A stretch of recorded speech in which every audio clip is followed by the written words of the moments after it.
on Parliament's channels. I think it should be live on YouTube now. So this is how we'll receive presentation from the college. Obviously, it will be led by the chair of council. And as fast is making noise.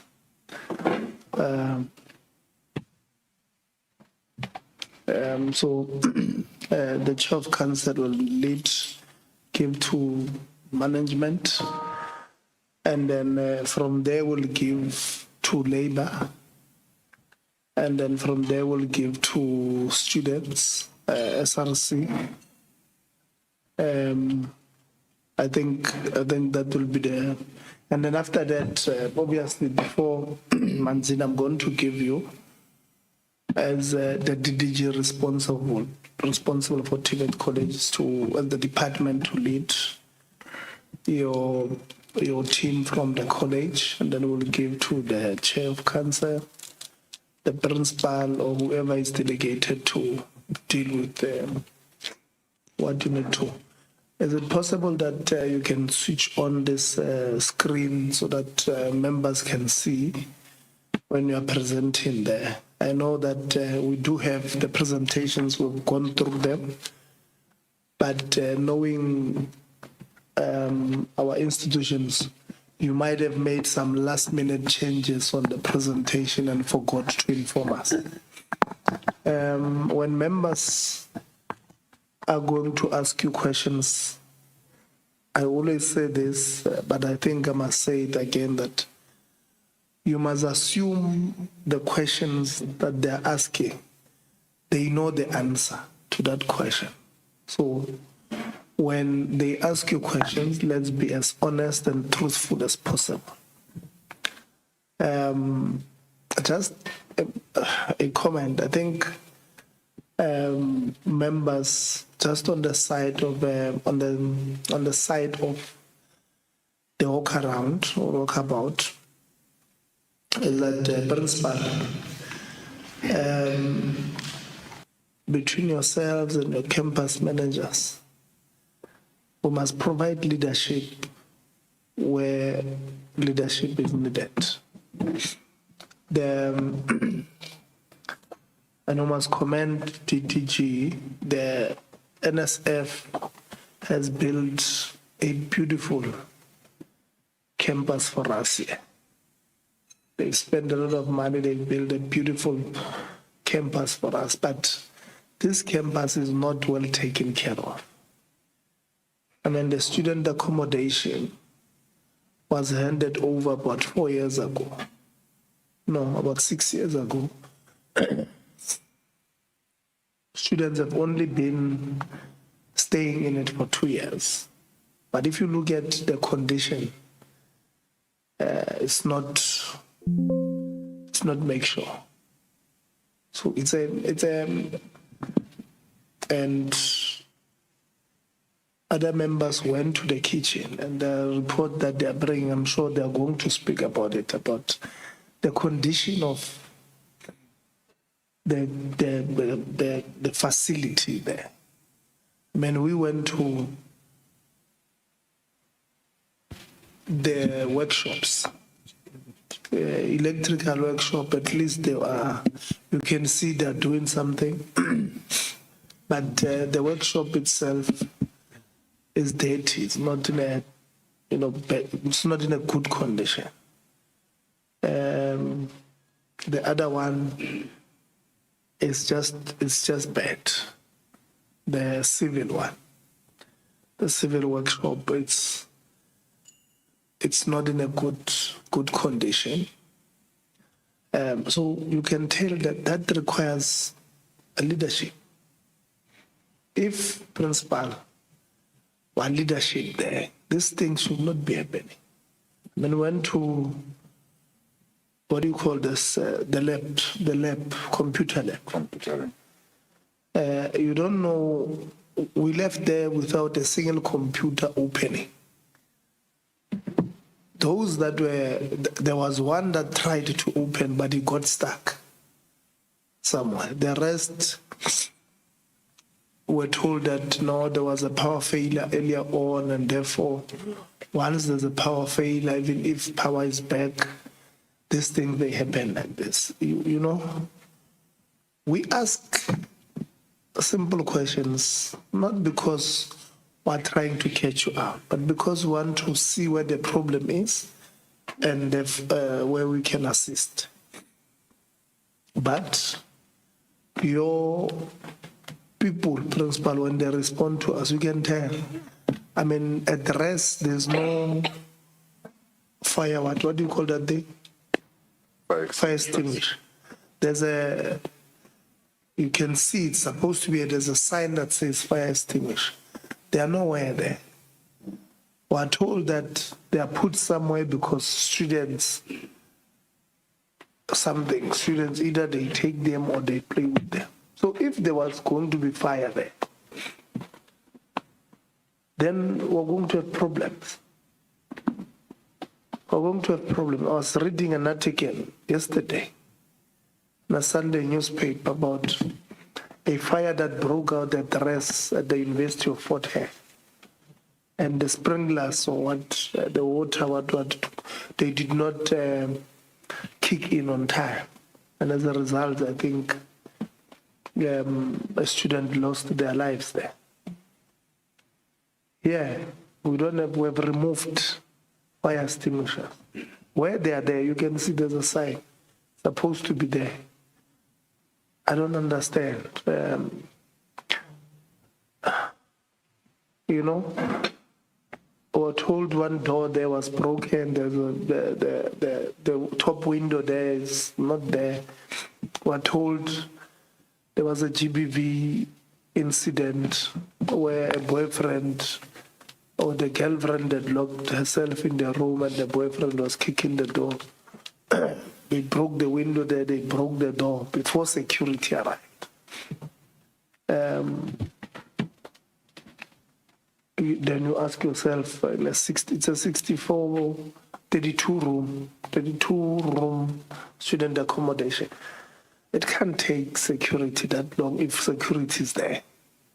For the window to be broken, the door to be broken, and we're told, no, we always have two security.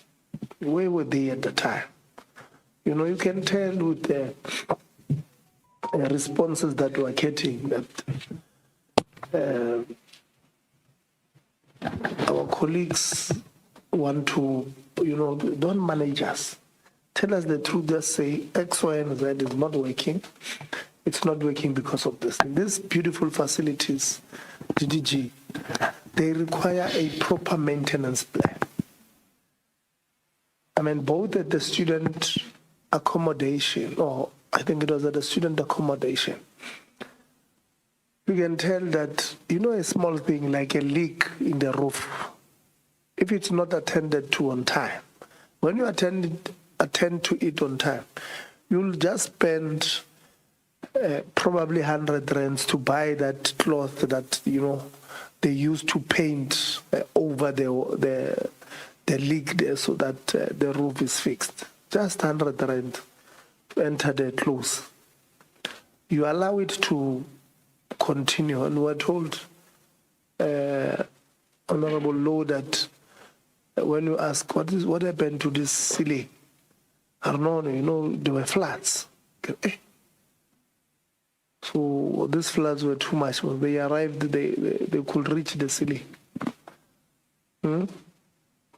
If you close this small thing, you are able to preserve or save the quality of the ceiling. Now, that big building of student accommodation, especially, I think it's on the top floor. We don't know what's happening down on the top floor. Almost the whole ceiling now must be changed. It's going to cost the institution too much money to do so. The money that the institution might not have. Small things, leadership. For years, the maintenance plan. We're going to monitor it. The person responsible for this day, if it's CFO, let it be CFO. If it's deputy principal, something, let it be. But it must be somebody who is going to be responsible. When you walk or drive towards there's mud. So if it's raining there, the mud, comes in, mudslides comes into the what do you call this thing? Pavement. If that thing is not cleaned properly or regular, it's going to mess up the pavement. It needs, even if, it means you must put something to protect the mud from coming. So maybe let's do so. We do have students here who are supposed to be building. Maybe we need to put a barricade of some sort. Let's take them there to do practicals and preserving this what we have. So all of these things we will not see. Viva die viva! Pambili die pambili! It's something we can. Dis nou lekker in die baai, né? Dis altyd lekker hier in die baai wanneer die DA hier is.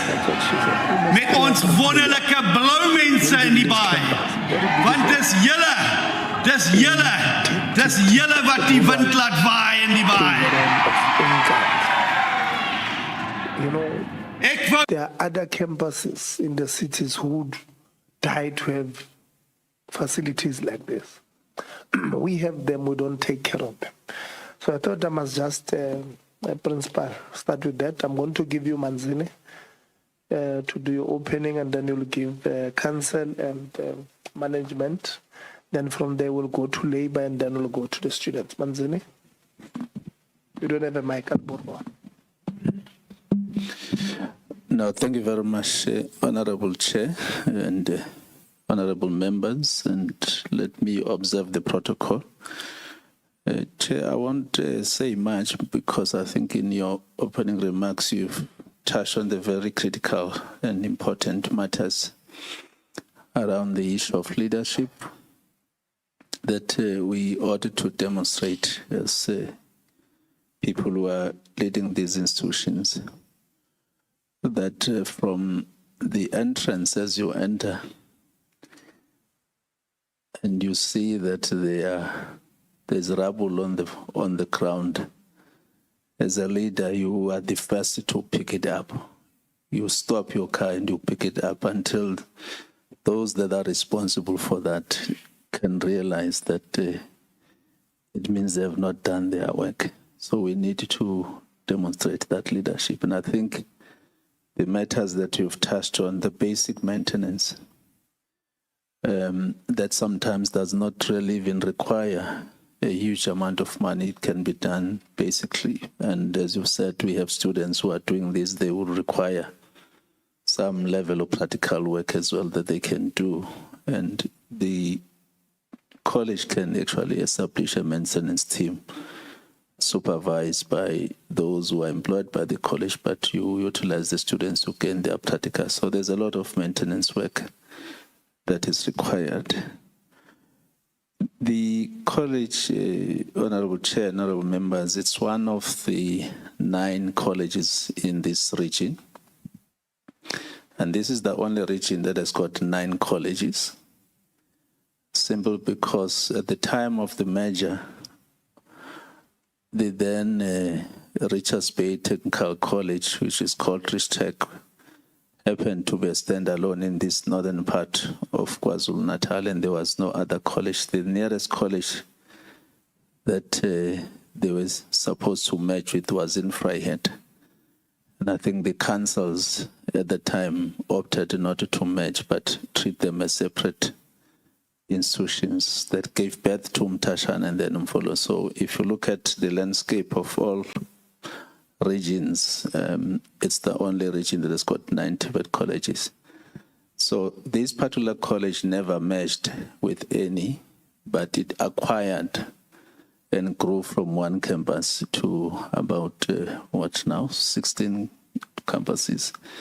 And it's a college that is spread over 3 district municipalities, Ilembe, King Gcetshwayo and Umkhanyakude. It's quite a lengthy distance to be covered. But as you said, Chair, these institutions are supposed to be a springboard for economic emancipation and addressing some of these socio-economic issues in this region. So you will see when the campus started, there was not so many houses around here, and you can see that people are now building near the site. But as you said, it needs to continue to demonstrate that leadership and be a beacon of hope for our people. And I hope that the council is here, the management of the college is here, and we are looking forward to the engagements, Chair, so that we can be able to improve where we need to improve. And also from our side as a department, the support that we should be providing to the institution. On that note, Chair, let me pause there and allow the Chair of Council to lead the presentation. Thank you very much, Honorable Chair.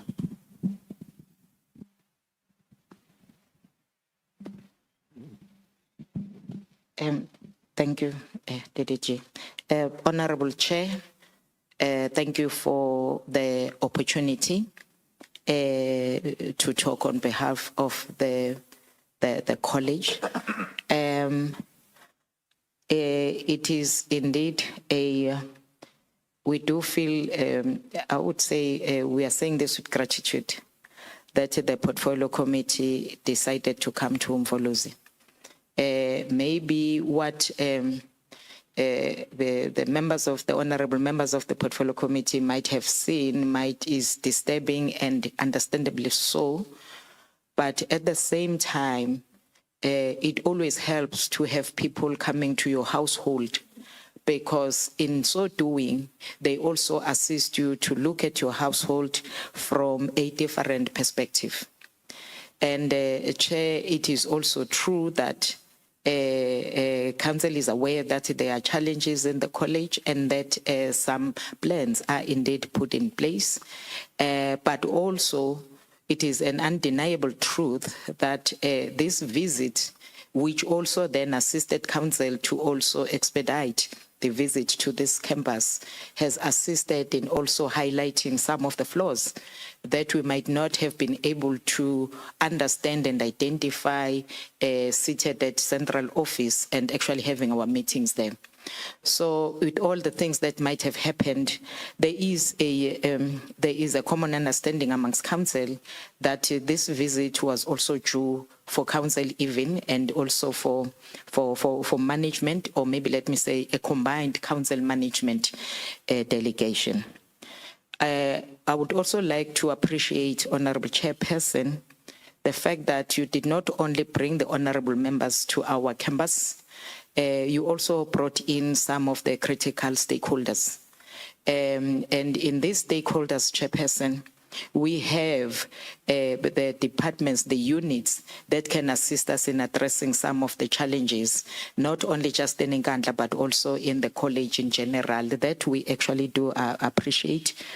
And we also have our management here. Chair, I need to indicate that as the college, in planning for this meeting, we have our executive management. I will use that term, Chair, as the principal and the DPs are here.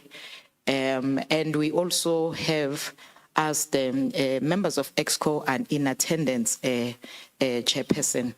And the reason, we appreciate the fact that the Chair allowed us to bring such a delegation. I think, Chair, from the things that we have seen, some of them have filtered through to council through reports. Hence, it was essential that we bring in the chairpersons of the various committees as members of EXCO, so that also in their own portfolios, they will be in a position to identify critical fatal flaws that needs to be addressed if we want to remain one of the formidable colleges in KZN, but also in the country. Chair, we recognize the importance of this campus. The DDG has indicated that when this site was built, this was like a lone establishment. And we are seeing what we've always hoped of. We've seen the development of campus towns where an institution will end up driving development in that particular area. So it is still our belief and vision that through campuses that we have in whatever space that we are allowed to occupy, that we become one of the leading forces towards economic development, towards addressing socio-economic challenges like unemployment.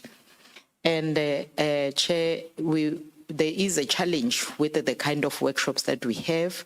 But I'm saying this because I want to indicate that in the choice of the programs that we're running here, the idea is that we actually incentivize or we seed the programs that will assist in socio-economic development. So, Chair, we are looking forward to the engagement. We know that it might not be easy, but there are discussions that we need to have.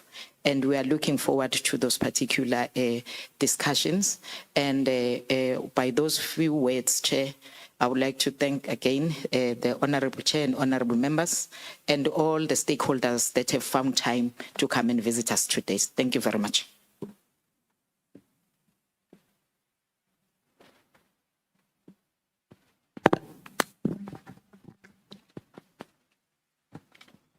Thank you very much. Good day, Chairperson. With your delegation, I would like to greet the DDG with the members of the department who has visited us, and also greet the council, the executive management, as well as the colleagues that are with us here. Chair has instructed me just to do the presentation. When the chairperson of the portfolio said he will do the presentation, he looked at me. Then I said, "No, it's me. Then it's fine." I'll just be quick with the understanding that the presentation was sent to the portfolio committee members, though I got comfort yesterday because we started doing this on Friday and Saturday until I got confirmation on Friday or yesterday. Umfolozi College is very big. It has been mentioned that we cover about 3 districts, Mhlathuze, Ilembe, as well as Mkhanyakude. By that position, it then tells you that even if you speak of the PQM, you need to be strategic. You need to be responsive to the local economic growth. We were looking at our strategic position, where we took Chief Albert Lutuli as being positioned in the ITZ of Tvet trade port, which is an advantage, as well as the growing industries. It's an advantage to be there. Then we looked at the campuses that are in the rural areas, not necessarily being in rural areas that are not economic. Then we looked at how we align ourselves with the economic activities, those campuses of agriculture and other programs. Then we have also campuses that are in town, which have an advantage of being next to the industries. And those campuses also are are having the opportunity to align the PQM, which is the program qualification mix, accordingly. And they need to be responsive to the industries. Not necessarily saying they need to. We've started doing that, and we need to strengthen that. And we are happy that even the department had decided to phase in some of the old programs, starting with Report 191, and then so that Tvet colleges can phase in the occupational programs. Then I'll move to when you look at the analysis, the local industrial growth, you find that in every place, in all places, you will find that there will be drivers of the local economy, and our college responds to the drivers of the local economy. Because where we are, we have manufacturing, agriculture, wholesale and retail, tourism, ocean economy, general infrastructure, development, transport and logistics, green economy, and renewable energy. So some of our activities are well aligned. It's only that we need to strengthen them. Then also not to rely on from the department in terms of funding. We have host employers, sitters, and industry who assist. Then move to our strategic focus. I want to talk about the vision and mission and values. I'll just go straight to registration, which is the core function, registration and enrollment. Slide 3.1, which gives the enrollment trends.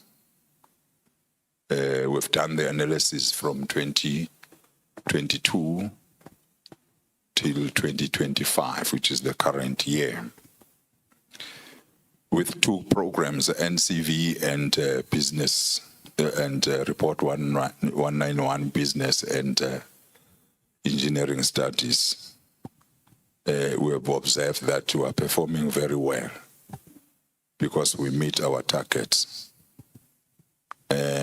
What we have identified when we did our analysis is that the PLP, which is the pre-vocational program, that is preparing students to enter into NCV, the registration, the performance there is declining. The cause of decline is that some of the students come in and think that it's a full program that will then take out 2 certificates and diplomas, and then they change at the end, then say no. That's why now, even ourselves, we have seen that there is a decline. If you look at numbers for 2025, they are very low than other years.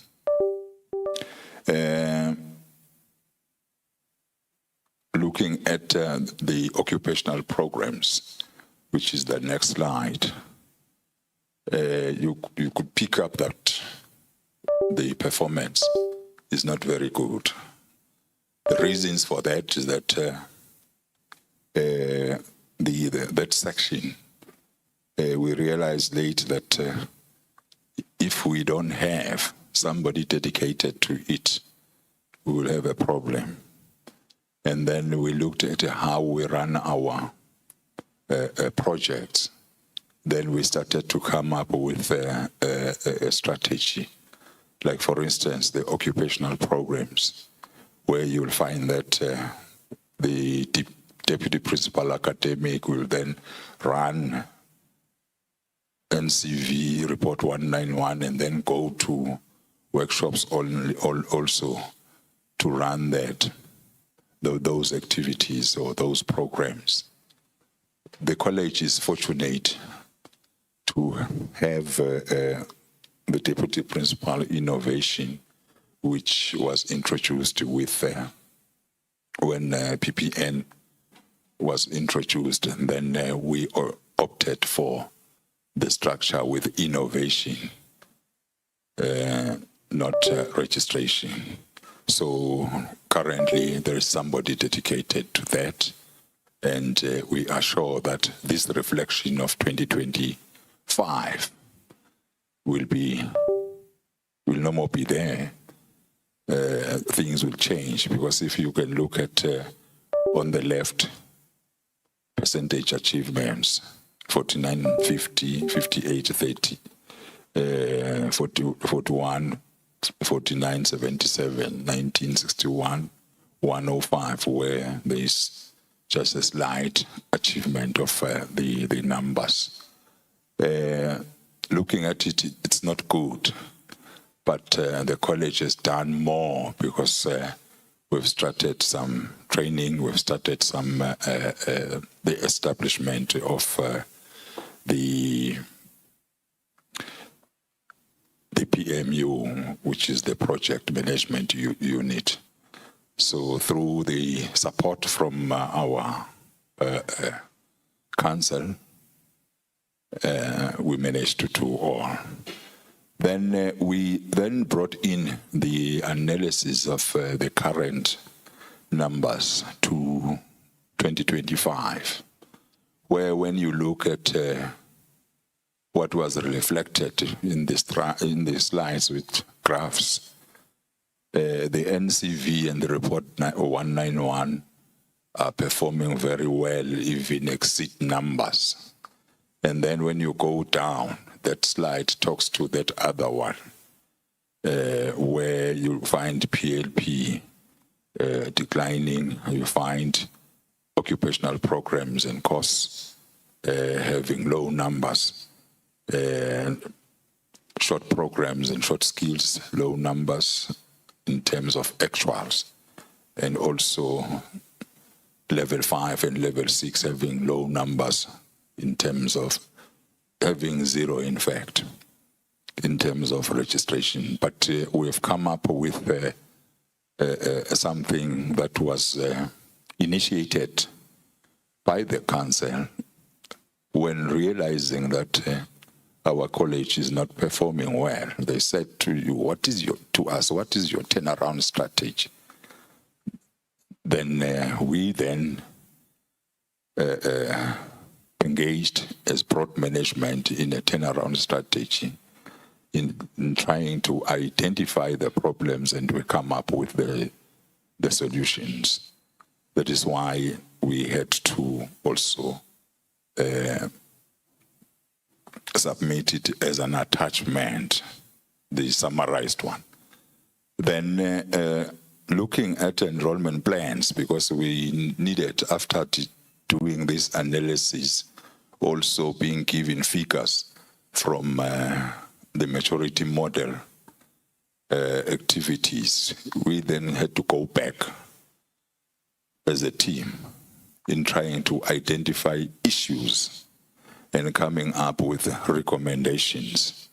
Well, I won't dwell much on issues and recommendations, but I'll just go to comments. We realized that we lack more marketing strategies, and then currently we've started programs that are through all platforms in trying to align ourselves with the newly introduced occupational programs. And then also we had to go back to our targets. We realized that there were sometimes we were setting unrealistic targets, especially in terms of the costs. Because if you can look at 2025 numbers, there is where we had 6,500, and currently we are failing to reach that 6,500.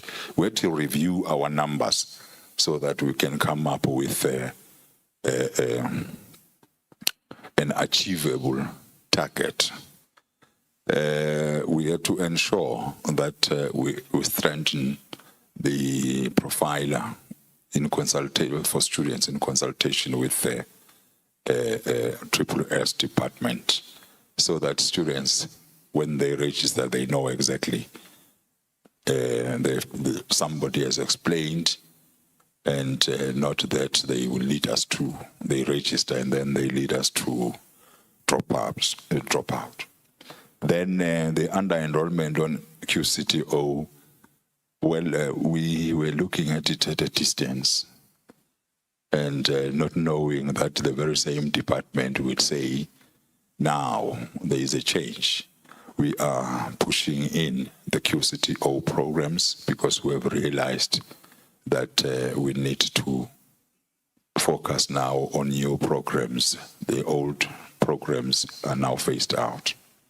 So we're aligning ourselves accordingly in terms of marketing, in terms of development. And also, I mentioned the issue of the PMU. Together with the council, we realized that if we don't have a dedicated person who's running the project management unit, we won't win. Then we have appointed that person, and then we looked at our skill centers, and then we realized that some of them, or most, if not most of them, they are dysfunctional. We need to resuscitate them.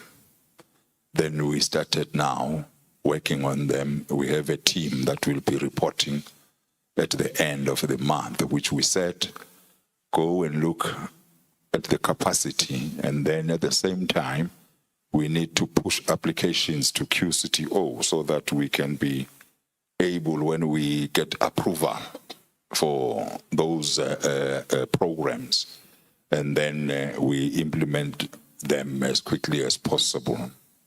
The team will come back at the end of October, and then the very same team will be doing a reporting to the academic board, and then until the council.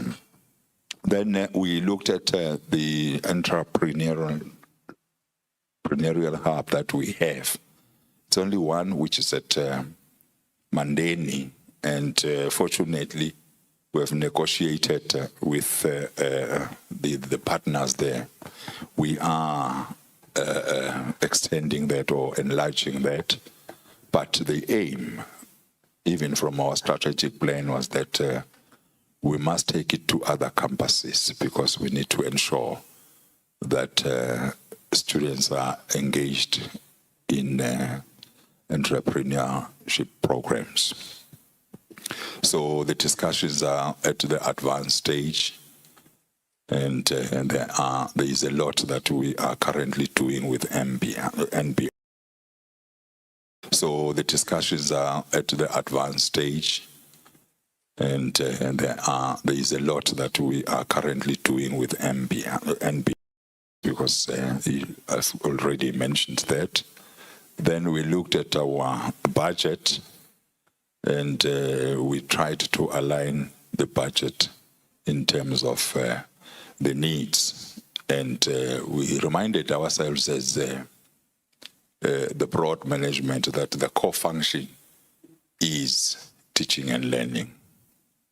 Then I moved to overview of the state of governance, administration, teaching and learning. Then we have the council. Then we have the council.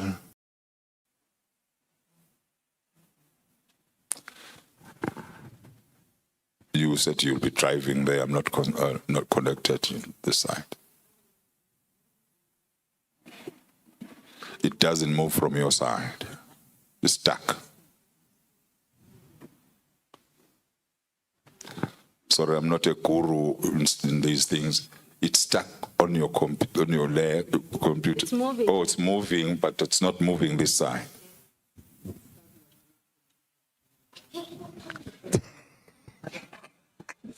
Our chairperson. Can we get assistance?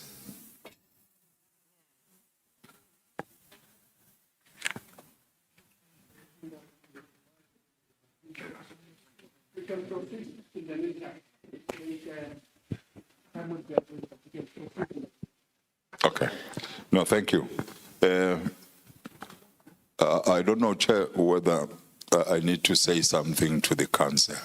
We have the council chair. We cannot have the council chair without other members. She mentioned the EXCO.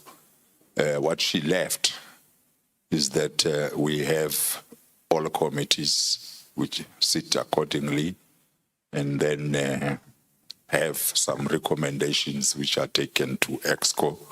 If something needs to be approved, it's approved. But one question, Chairperson, which it's not a question directed to you, in our understanding and also in terms of the CET Act, the external members that are appointed by the minister were 5. But last year we got only 4. So we don't know whether they will still be appointed or not. On our side, we're still short of a donor. So it's fully functional, but with 2 vacancies. Then also we have, they're doing the work accordingly in terms of the council functions. Then in terms of the students cover, can I do this? I'll say in 4.2 now. Good. In terms of the governance, student governance, and then we have central SRC, and then we have local SRC.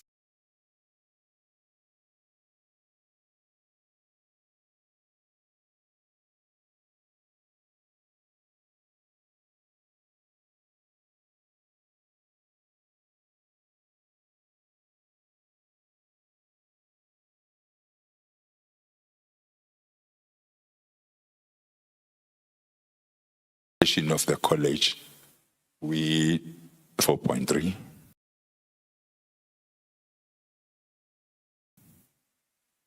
In terms of the administration of the college, we adopted the structure with innovation instead of registration, and this is the organogram, and at campus level, this is the organogram. We are working towards achieving campuses which are in this format. Then in terms of teaching and learning, the first line 4.4, here we are reflecting the programs that are offered in the 8 campuses that we have.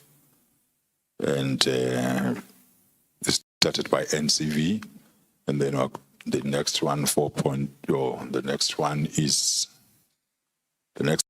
not labeled; it's a continuation. It's engineering studies. It's the campuses that are offering engineering. Then we move to the next slide, 4.4.3, business studies. And then 4.5 4.4, which is artisan development. Those are the campuses that are offering the programs. These are the types of programs that we have. Then we move to teaching and learning. It's the same thing that is known.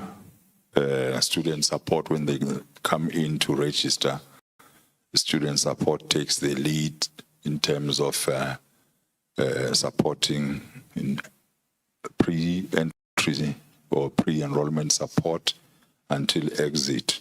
Teaching and learning preparations, where we do the planning prior to the start of teaching and learning, which is driven by the campus managers as the curriculum managers and the head of divisions, together with the senior lecturers, looking at lecturer allocation, identifying the gaps so that we can quickly close them, and then preparing timetables, and then looking at the PPEs and the consumable that are supposed to be there after they have also started the ICAS, and then preparing also the teaching and learning plans for the following year.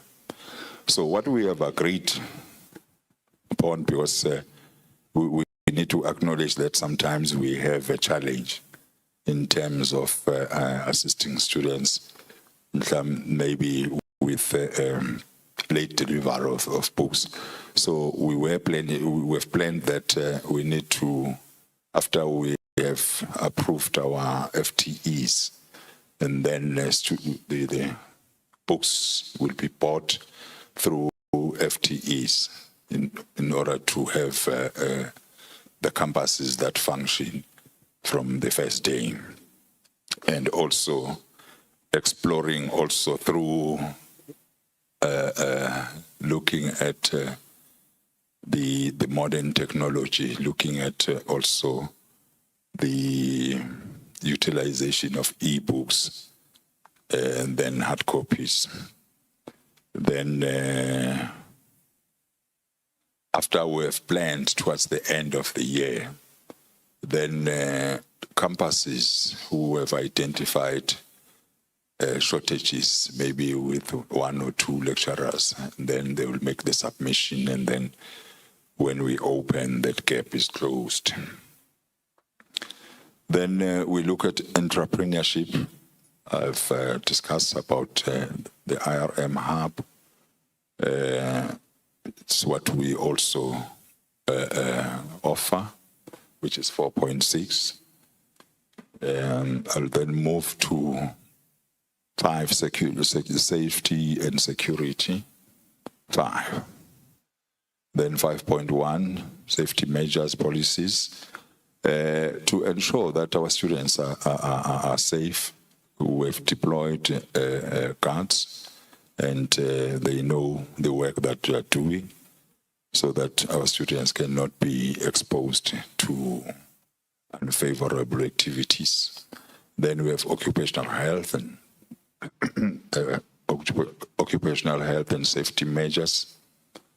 The committees are there, the appointments are there, and then the safety operations.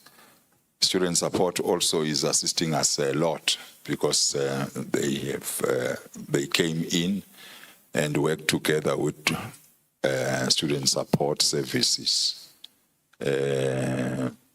Currently, we speak of the GBV, but we are very proactive, because higher health has came out the framework and protocols, and these are shared with the CMTs, which is campus management teams, with the principal as well. And also we have social work support, where we have social workers that are stationed in some campuses.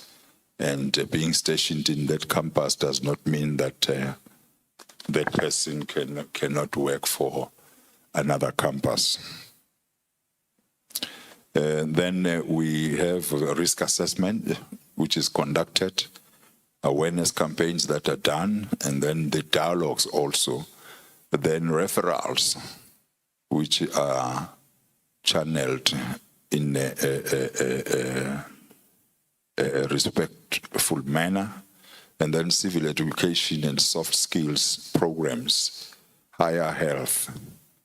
Chairperson, we thought maybe if we come with, this is the repetition of the first one, apologies. We thought if we come with the stats in terms of GPV, it will be fine, but we were warned by higher health officials that they are classified and they cannot give us, but if the committee needs that information, they can then prepare, and then we can submit. The first reason given to me was that what if you have high numbers, say, of rape, then you say in public you have high numbers of rape, and then what about the prospective students? Are you not shooting yourself? But I'm not sure about that. But we after getting that, because I said, okay, no, you'll give me that information later, but we can forward it. I couldn't say to them, I want that.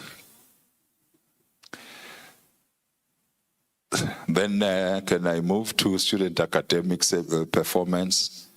This is the analysis which we did from 2022, 2023, and 2024. When you look at it, it's subject analysis. It's not the total numbers in terms of let's say, for instance, 2022, you see 27,000. It's subjects. They are not per student. We have pass rating, and then pass enrolled. So this reflects that if we have enrolled, say, 1,000 students, and then some will drop, because if you enroll 100, then during exams you have 95 now writing exams. It's a problem because you have dropped about 5. We need to count on these 5. That is why we had written percentage written and then percentage enrolled, because we need to calculate them accordingly. I think that is clear. But we then came up with the academic improvement plan, where now we look at the analysis, and then we do the introspection. Then we go to committees, and then they look at their subjects, what went wrong. Then they do that analysis, and then we implement. We come up with the plans, then we implement, we develop some strategies. We are sure that through these plans, then we will be able to improve. Student support roles, we have some student support activities that are taking place as well. And then the campuses will come up with the plans, of which the assistant director, curriculum services, and also the deputy principal, academic services will ensure that that is monitored so that we can assist students improve their results. Then in my analysis, it reflected that there are dropouts. Yes, we do have, which when we investigate, I think, Chairperson, we do have, I'm told we were supposed to have NSFAS in this sitting. We told that there were, if there are delays with the payment of the funds, then students end up dropping out of the college, which is a serious problem. And then when we look at also their registration, at the beginning of the year, those that have not, most of them they get the message that is written provisionally funded. And once students get that message provisionally funded, we then proceed with the registration to avoid some delays. Then at the end, you'll find those students now not getting money, or NSFAS will not fund them, and then they will be dropouts. And then some of the students, they move out because they are interested in other institutions, which is a problem. We need to check why, and then we make sure that our institution is of choice. Social challenges, maybe the area has bully people. I've just made an example, only to find that the student will end up moving out of the institution. Then some are complaining about programs that are too difficult. Then they move them back. When we were doing the presentation, one campus manager told me that some of the students went back to the high school. Then I said, oh, okay, no, it's fine. Maybe it's the problem where in the high school say, no, we are not performing well, go to the Tvet, and then also find that the student was not guided properly, was just thinking aloud. But then the throughput rate, which we were expected to discuss also, it's very low. And then our targets are reflected there. 2024, with 18, and then 59 PLP retention, 88, and then we cannot give the targets for 2025. Then there are improvement strategies, which I won't dwell much on that, but they are very sensitive because they are linked to teaching. They are linked to teaching and learning. The late arrival of books and other LTSM, we've discussed about that. And then the PPEs also discuss about it, the ISET, and the service providers for the equipment that assist teaching and learning. We've come up with a turnaround strategy on that. And then we are also exploring the new ways of effective learner management system. I think that covers all. Then I moved to student funding. Student funding, this is the table. And I may say one thing, that our students, our claims were over the allocated funding this year. And when we asked from NSFAS, how did we go that way? They said, no, they've taken from those colleges that have not claimed. Student accommodation, we were talking about Nkandla. We have this one which we control. Others are private, but we do have a problem with the private accommodation, though I won't read all this, but the manner, or let me say the conditions of the places where students are awarded or are accommodated is not good. Well, I don't know, maybe the department will assist us in the discussions with NSFAS in terms of the accreditation of the places. Sometimes there is no water, no sufficient geysers, no transport, no Wi-Fi. At first, we thought it's not our part. But now looking at, because the NSFAS has signed with the students, with the landlord, then we said, guys, let's go there. Let's have everything that pertains to the students so that we can know exactly, because once there are problems, they are given to us. it's just that that service provider is private. These are our students. Let us get in. This is what we discovered.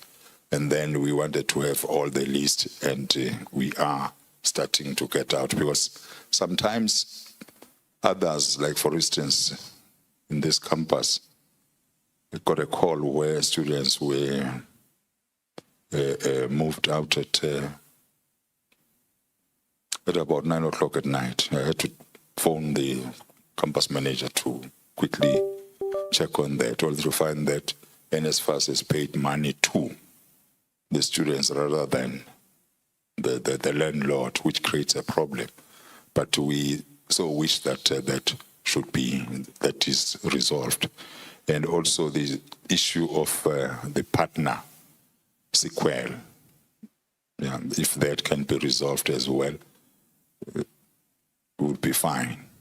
But this gives us the details of the private accommodation per campus, and also we've managed to get the number of beds, shortages, and where there is surplus.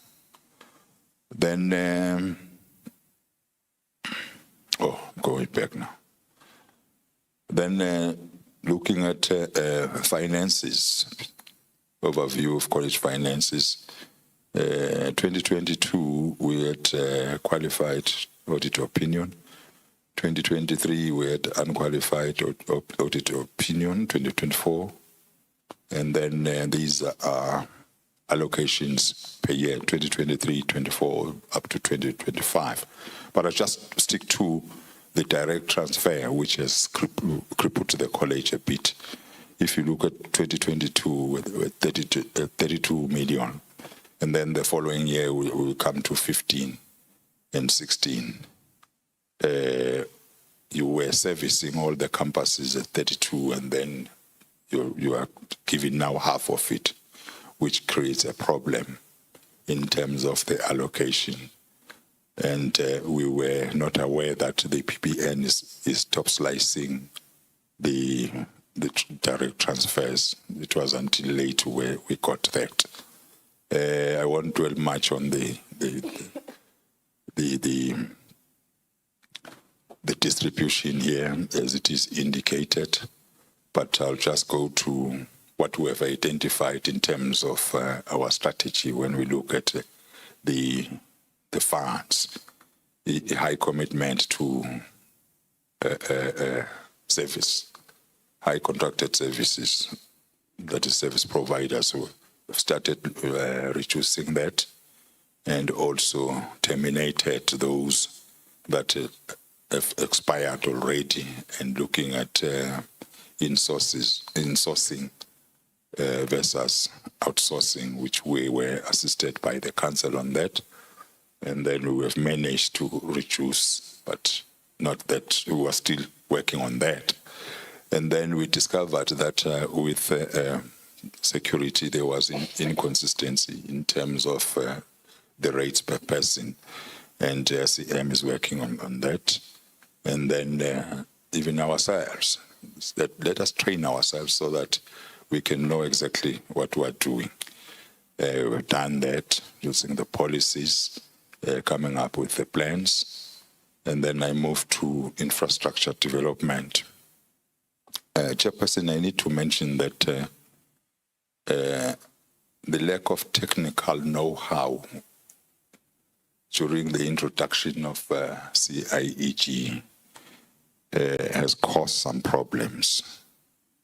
I think I won't talk about other colleges. We were given funding for infrastructure. I'll start with that bit, then I come back.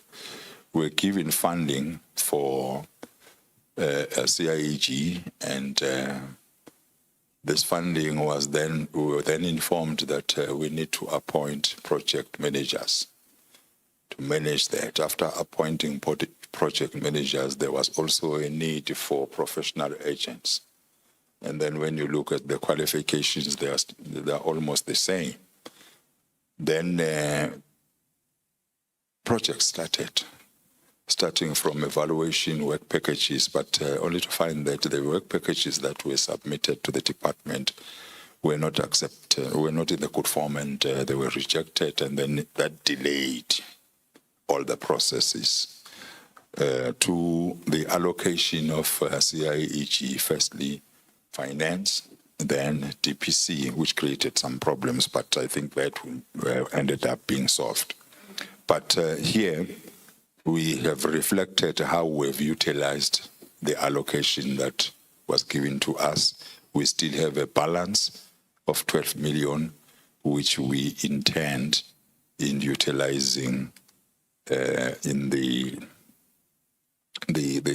campuses that have asbestos, because they were not changed. The money that was given to us was used for repairs and maintenance, because we have very old campuses. Eshowe and Eskawin was the teacher training institutions, and Eshowe is the first building Eshowe with asbestos was 1963. We have another one in Mandeni, which was from the pulp and paper industry, which was built long time ago.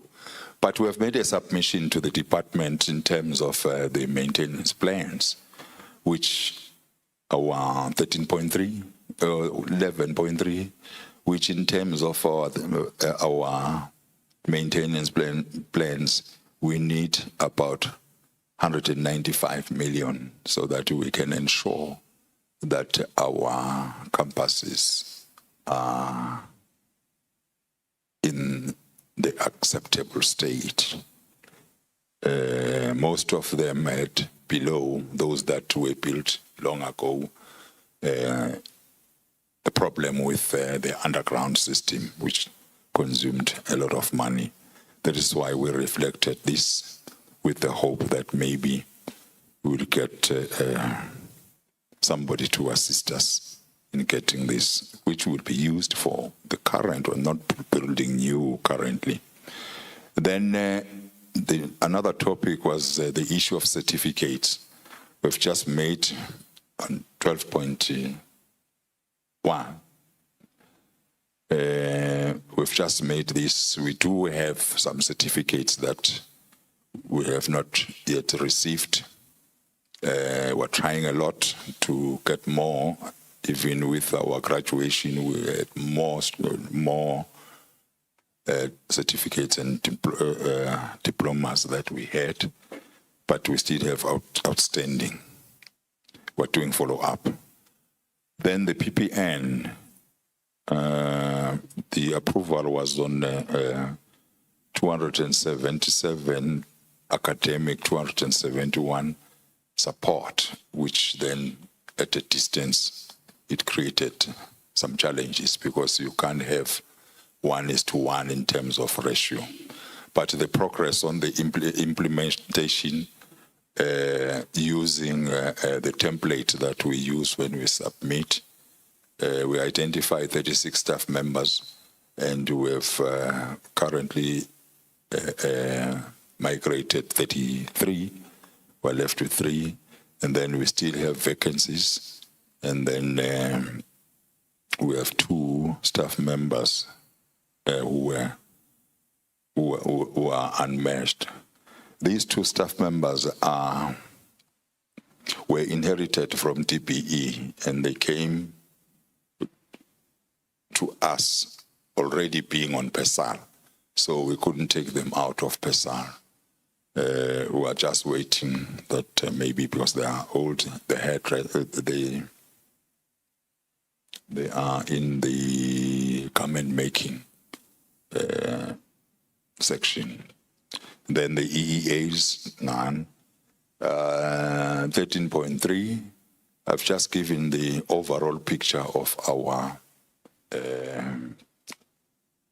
field vacancies and also field posts, and then field and vacancies using the number 548, which then gives us the total approved. But we do have some challenges because under support, this college has no principal. The college has stayed for some years without principal. We are just acting, and then the deputy principal has been advertised, and we've just got the approval to advertise the two assistant directors, but the focus is on the academic staff. We put in 13.4, which is the workforce profile.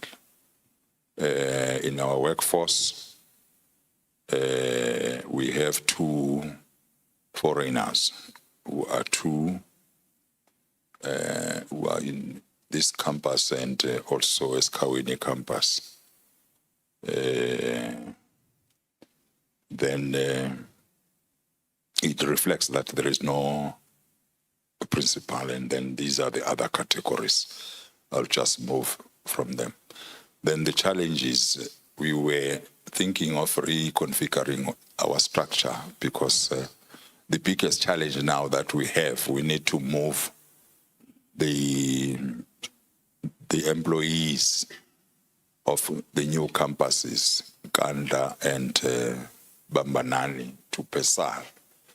Now they were partially included to the PPN, so that is the reason we need to reconfigure. And also looking at the ratio, I said 271 and 277. If you have staff balancing like that, it means you have 1:1 instead of 1:0.75 or 1:0 or 1:2. It depends. But the 1:0.75 was used before. Then we were also thinking of, if possible, we combine some of the posts, some of the positions, because we do have also the bloated college structure, so that we can move others to PESA.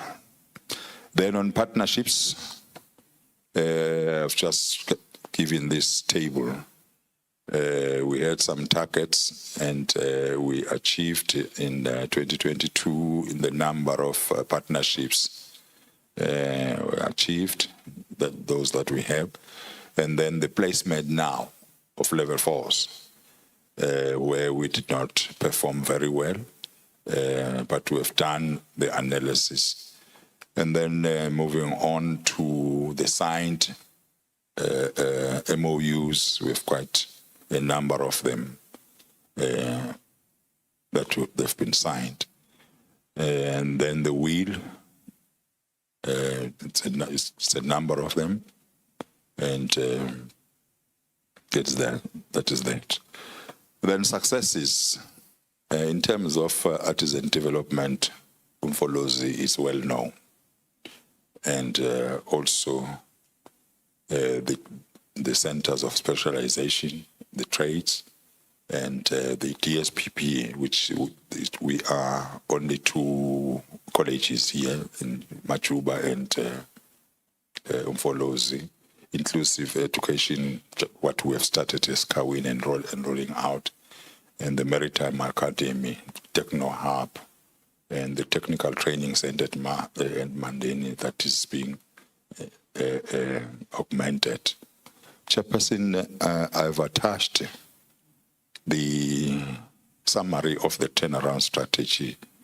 I don't think I'll read it because some of the improvement plans are extracted from the turnaround strategy. It's a huge document which has all the activities, but I decided that maybe we send this one. If maybe the committee wants the full document, it can be forwarded. Thank you, Chairperson.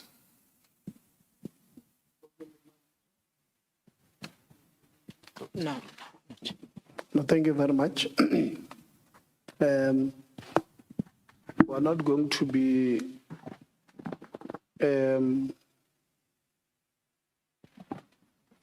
as generous to our coming presentations. Labour, who's going to flight for us? I present him from there.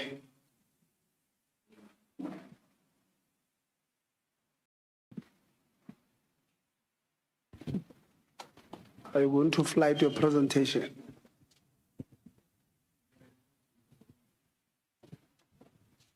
Sorry? Yes, he has been submitted to the chief flag.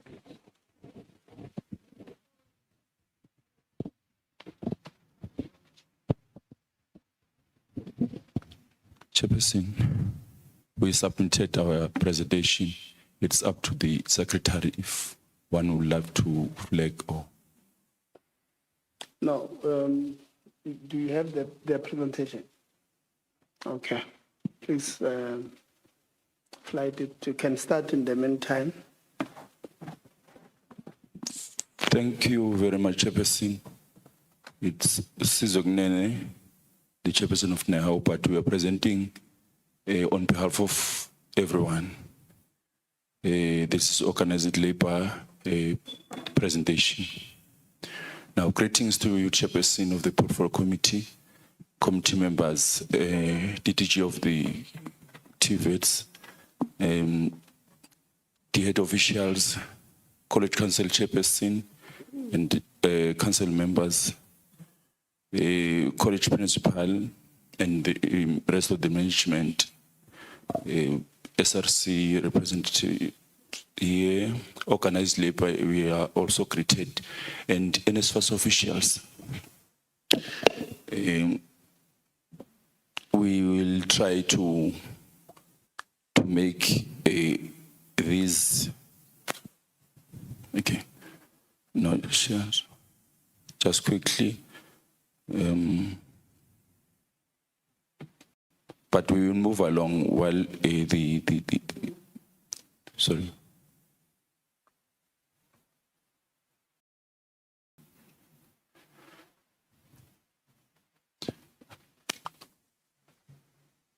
Okay. All right, we cited subtopics on this that we want to touch upon for the attention of the Portfolio Committee members and also the department, that we, on our topic number 1, have vacancies that we will want to cite as one of something that is stressing to the organized labor. Like I said, it's a collection of everyone, and it was the submission for the rest of the unions represented in this college. The college does have vacancies in almost all levels regarding, ranging from the college principal, like it has been mentioned, and which has been vacant since 2023. There is a vacant on deputy academic services, and also there are numerous ADs positions that are not filled as yet, and in such we're having, as an example, student support services, which has been vacant since 2021. And also to some of the posts that we know that we're supposed to be, it's a head of admins in all campuses, they are not in. Post-level 1 lecturers, subsequently leading to more than 100 substitute lecturers being advertised. Workshop assistants in campuses, it's one of the vacancies. General workers, which campuses are given inadequate in terms of human personnel, and that is likely to overburden the availability, the available warm bodies. And we are swiftly running or going to the issues that touches the infrastructure. The infrastructure is unattended, and this leads to dilapidating buildings, such as some campuses have many yard sink-ins.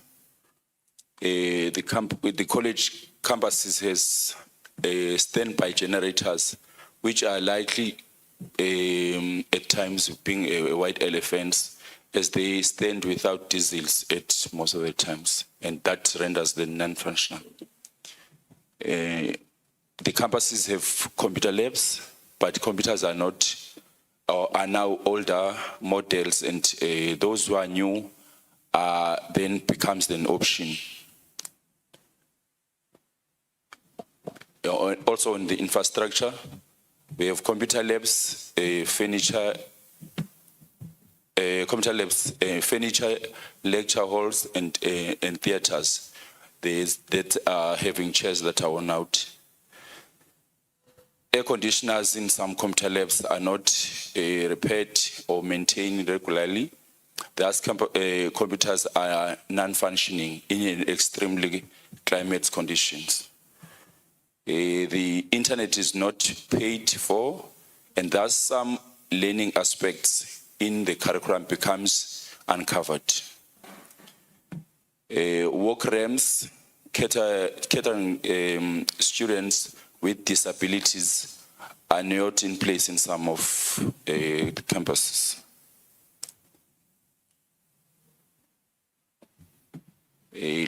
Last part on infrastructure is some campuses have incomplete buildings such that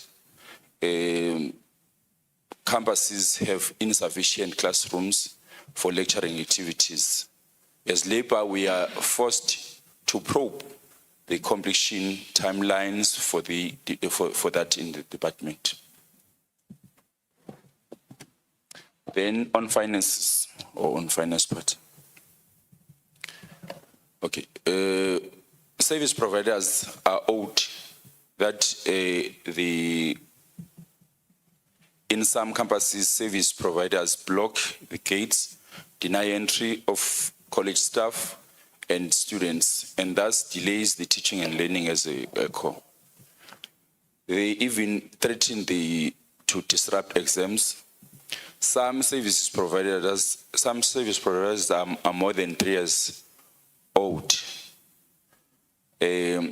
Staff and students' PPEs are not provided on time, and this delays the engagement in ISET activities. The stationery is not received in time, and some trimester students even go to the exam having not received textbooks. Then on teaching and learning, in this aspect, credit to the college lecturing staffs who tried by all means, against all odds, to teach in such as they can, and in as much as they can. As mentioned above, the lecturer theaters and finishers, though making lecture halls to be an unfriendly learning environment, but lecturers soldiered on. Also, consumables and teaching and learning and support materials are not readily available to lecturers to lecture against the odds, to teach and assess students timely. Then on governing issues, the College Council as the governing body and dedicated stakeholders of the college.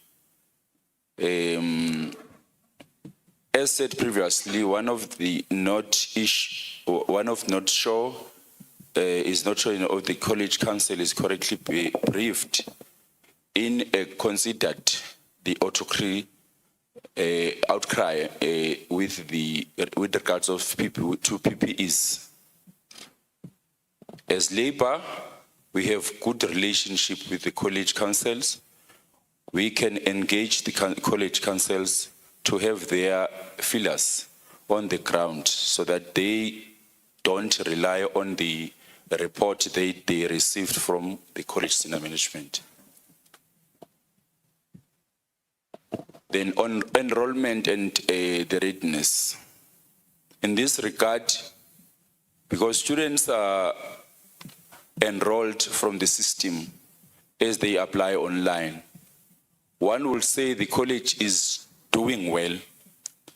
Readiness aspects or one will say in the hand, but by factors like wrestling and aligning lecturers on QCTO programs as the department needed. How the college HR is ascertaining that the recycling of lecturers is done, but the college has not started with that process. The aspect boiled back to the non-recruitment of the acting deputy principal corporate services, which by its nature is alarming as to why appointment in this position is not made as yet. Recruitment was finalized in 29 May this year.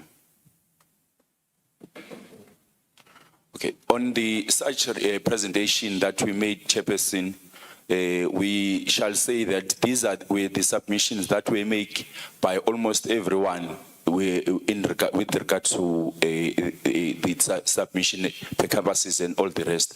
But we need to note and also say that as from April, we had a sit with the management on the Labour Council. Then we had a plan to cover some of the aspects that we reported here, but we made it a point that we report them for them to be known by the rest. And also the council, the portfolio committee, last time they came here and we reported some of the things that are now resolved, but we will need to report this as they are for them to be known by the rest. Thank you, Chairperson. I hope I covered the message. Thank you. Thank you very much. SRC, who's going to flight your presentation? It's a, okay. Can give the president, can continue, President.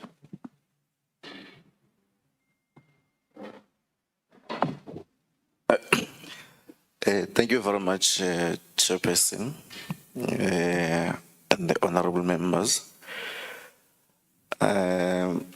This is a privilege and an honor to have such a presentation. What I'm going to do, I will just shoot straight to the presentation. The SRC has conducted a thorough assessment of the current state of affairs with various campuses, focusing on the safety and security, academic performance, policies, infrastructure, finance, and the communication. Under safety and security, in despite of the presence of security personnel, there is a noticeable lack of effectiveness in the deployment and response to security breaches. Fingerprint sensors at the gate are not functioning properly, rendering them ineffective as a security measures. The residential areas lack stringent security protocols, allowing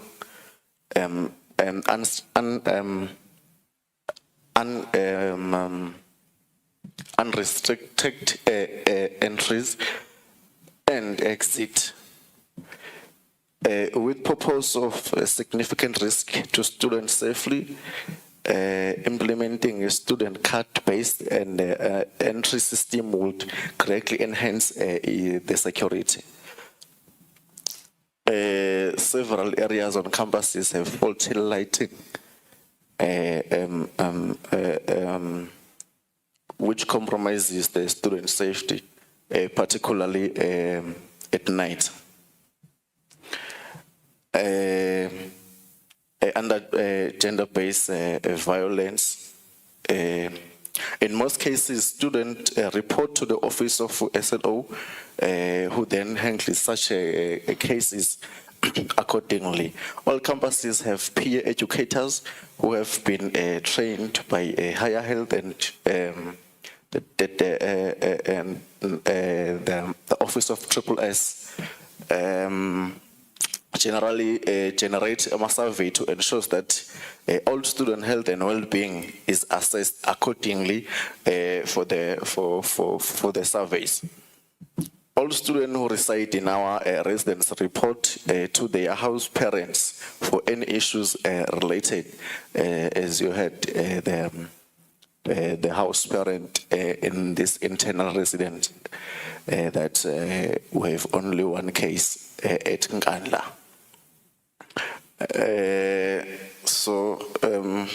Under academic performance, the shortage of essential materials for practical sessions severely hampers academic performance and student learning outcomes. Insufficient personal protective equipment, which is PPEs, for practical session and insufficient educational resources affect student ability to fully engage with the curriculum, ultimately impacting their academic record. Lack of Wi-Fi and college emails. The emails of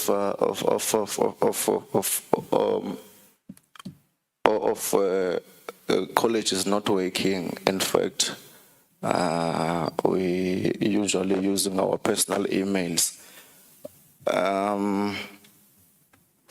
The later arrival of PPEs, books, no industries and farm visit for practicals. Campuses have been complaining of this and no one is concerned. No proper facilities for tractors, annual practice for agricultural programs and other practical programs. Even if you can just take another walk out there, you can see that there is a field for agriculture and students here who's doing agriculture, but they don't know how to strip the tractor or servicing the tractor. In fact, we do not have such. The lack of academic activities outside the classroom for further enhance our practical education to enrich students and test them. There were tutoring programs to assist students who were struggling academically, and these programs are no longer available.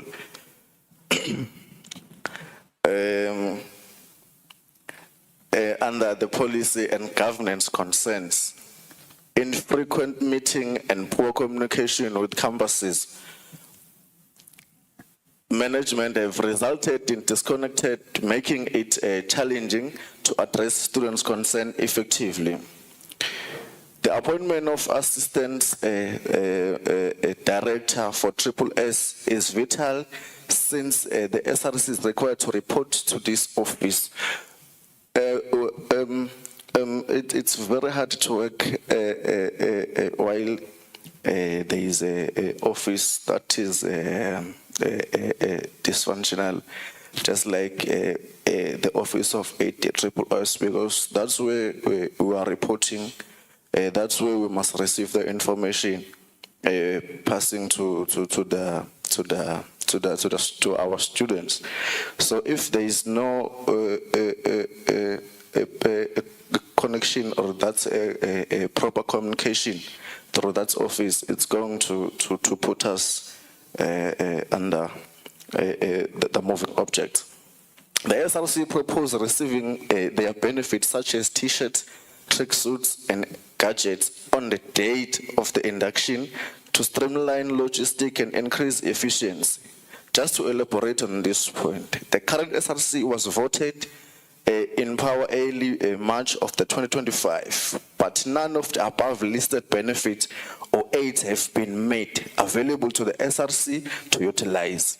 This affects the SRC in giving its fully performance and ensuring all students receive the best college experience. The current SRC constitution does not have favor students in some way. The SRC working hand in hand with other student organizations, which is politics and the religious, and the other societies that have been trying to amend policies in the current constitution. This hasn't been approved till date. Under private accommodation and funding issues, many private accommodation lack of SRC approval, leading to difficulties for students, particularly with NSFAS payment and landlord disputes. Some funded students have not received payments, while others are pressured to seek private accommodations for administrative reasons. Under private accommodation, even today, we are not sure of the distance considered to provide students with transport from and to campuses. We are also not happy to be excluded as the SRC in the processes of accrediting the buildings that is occupied by the students that we are leading. The NSFAS, I'm not so sure whether it's NSFAS or it's a process that is not provided to our college, because we are not in the processes or in approving the accommodations.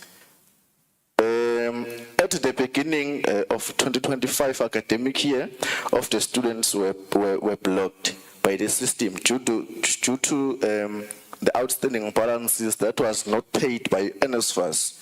We would like a repeat of this. We would not like the repeat of this matter next year. I thought we were told that we're going to have NSFAS. Unfortunately, I didn't see them. Yeah. Oh, yes. Oh, I guess you are noting. You are noting. Thanks. Success and challenges. The shortage of essential materials. Practical session. Severe. Sorry. I'm taking it again.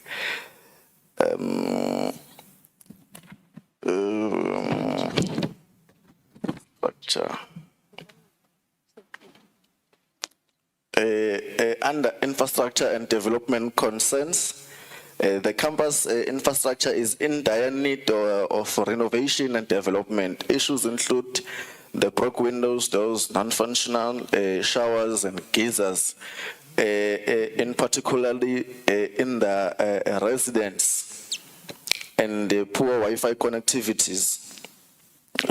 Most our campuses, the majority of our campuses doesn't have a Wi-Fi connectivity. It's only in the office of the officials. Students have no access to the Wi-Fi campuses, to the various campuses that we have. Our campuses don't have a sport field. We are unable even to practice or have the internal games since the college have the financial instability. Under success and challenges, the SRC is currently facing the numerous challenges, including those mentioned above, with no notable success to report. The SRC is committed to working with the Central SRC and the college administration to address these critical issues by implementing the recommended measures. We can significantly improve the safety, security, academic experience, and the overall well-being of the students on the various campuses. As the SRC, we've made a significant stride in saving our student community through the collaboration with Higher Health for prioritizing their well-being. We strongly advocate for the revival of sports across all campuses, as the current lack of the sporting activities is detrimental to students' well-being, campus spirit, and the overall student experience. By reviving sport,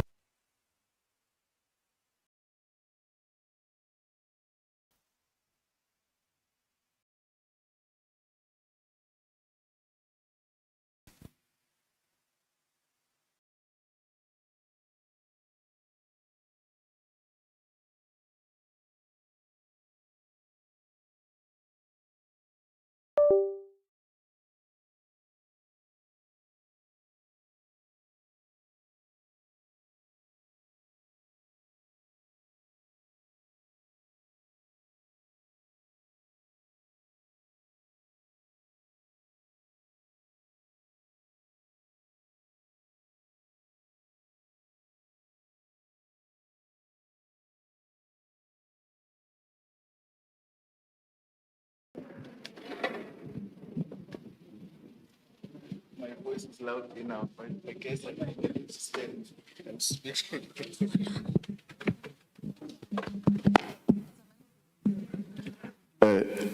okay, thanks, ma'am.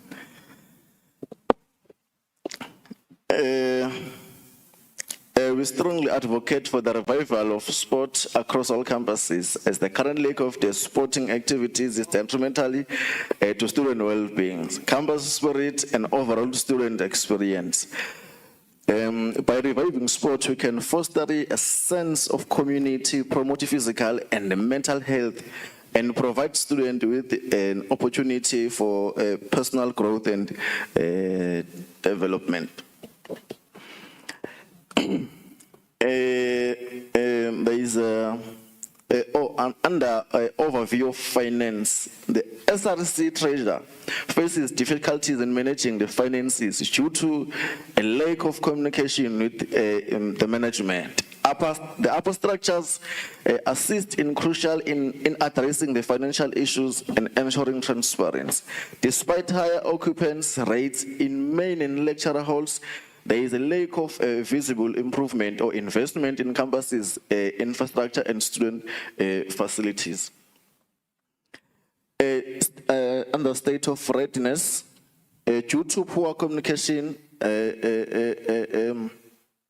between the SRC and the management, this hindered the SRC ability to effectively present and support students. We are concerned that the report 191 is currently removed. Hence, the college is not in a state of readiness to implement the occupational programs or the QCTO. I guess we need a platform or where we're going to engage on how we can be assisted, because report 191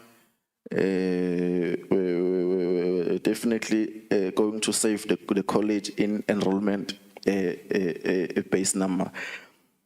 And the recommendations, the implement of the functional security system, including working fingerprint and motors, student card, entry system for restricted areas, repair and maintain the lighting infrastructure across the campuses, ensure the sufficient material, which is PPEs, are available for a practicalization for support student learning and academic success. Foster a collaborative environment within the SRC, focusing on unified student representation and minimizing the organizational biases. Schedule regular meetings between the SRC and the management to address student concern promptly and effectively. Establish a system for approving and monitoring private accommodation to protect student interest, and particularly those funded by NSFAS. Ensure timely disbursement of funds to students and resolve the administrative bottleneck causing delays. Prioritize the renovation and development of campus infrastructure, including the resident facilities and Wi-Fi connectivity. Ensures the transparent finance management and reporting, with the upper structures assistance to build trust and accountability. Since we experience a late arrival of stationery, why don't we at least introduce the e-learning that can cause very slim challenges? Since we experience late arrival of stationery,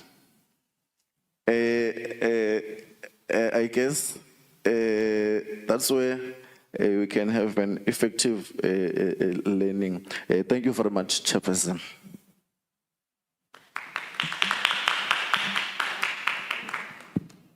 Thank you very much, President. SG, you want to greet or we're fine? You want to add anything or we're fine?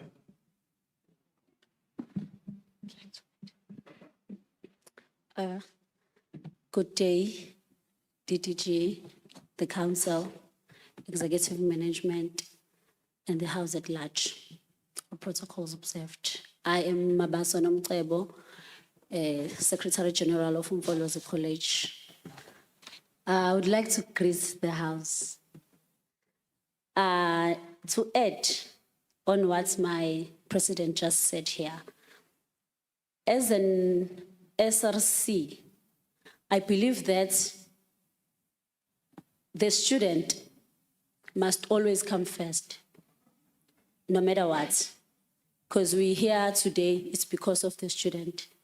We have a college today, it's because of the students. So in all that we do and all that we say, can we please put first the students? Thank you. Thank you very much, SG. We've received all presentations. Before we take hands of members, I'm going to allow you to break for about 40 minutes for lunch. It's 5 to 2 now. We don't want people fainting.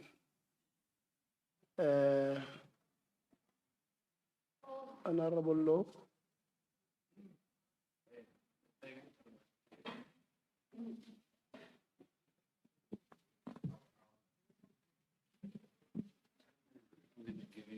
Thanks very much, Chair. Sorry that I could have raised the hand while you were about to give your ruling. I want to propose that we continue and then have lunch when we are done, given the fact that we still have to travel and given even to see the conditions of the road and all of that. It is quite significant that maybe if we proceed, and I'll understand that we want to engage as members, so I'm requesting that. Thanks. Honorable Khabo. Proper.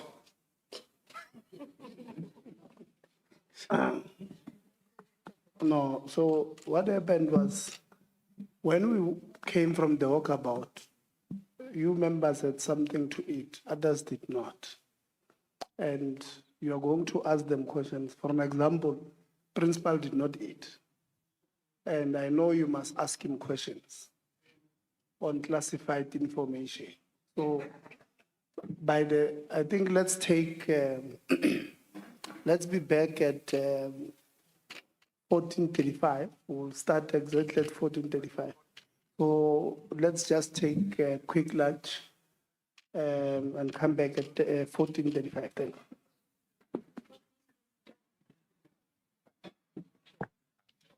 DDG, but bacela ufuna ukungena unamandla bafuna unamandla don't be equal also.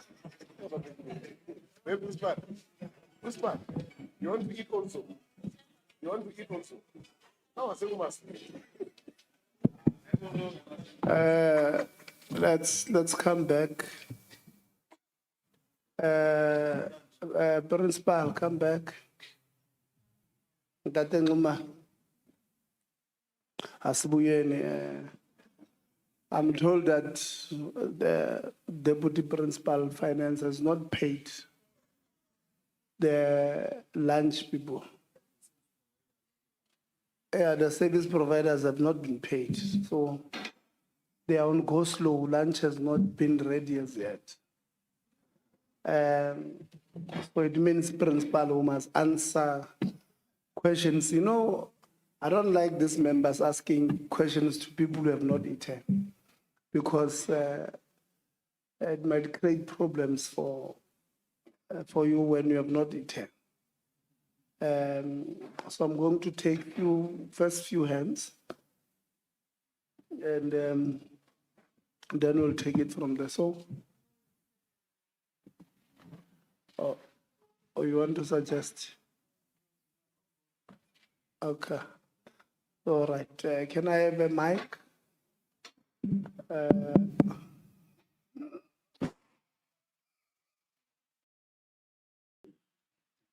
Is that an order, Honorable Khabo? No, we were indicating that we have a mic, Chair. You Okay. asked for a mic, so we're indicating that we have it Okay. and are ready for questions. Okay. Oh, you want to start that side? Okay, Honorable Khao, Honorable Khabo, Honorable Msezana, Honorable Ngubane, Honorable Govan, and Honorable Low in that order. How much time do we have, Chair? Is 15 minutes fine?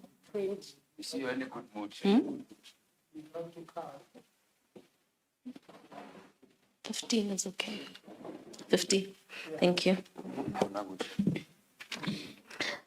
Thank you, Chairperson. Principal, Ndadeng Ngumalo, is your campus manager here? Where's the campus manager?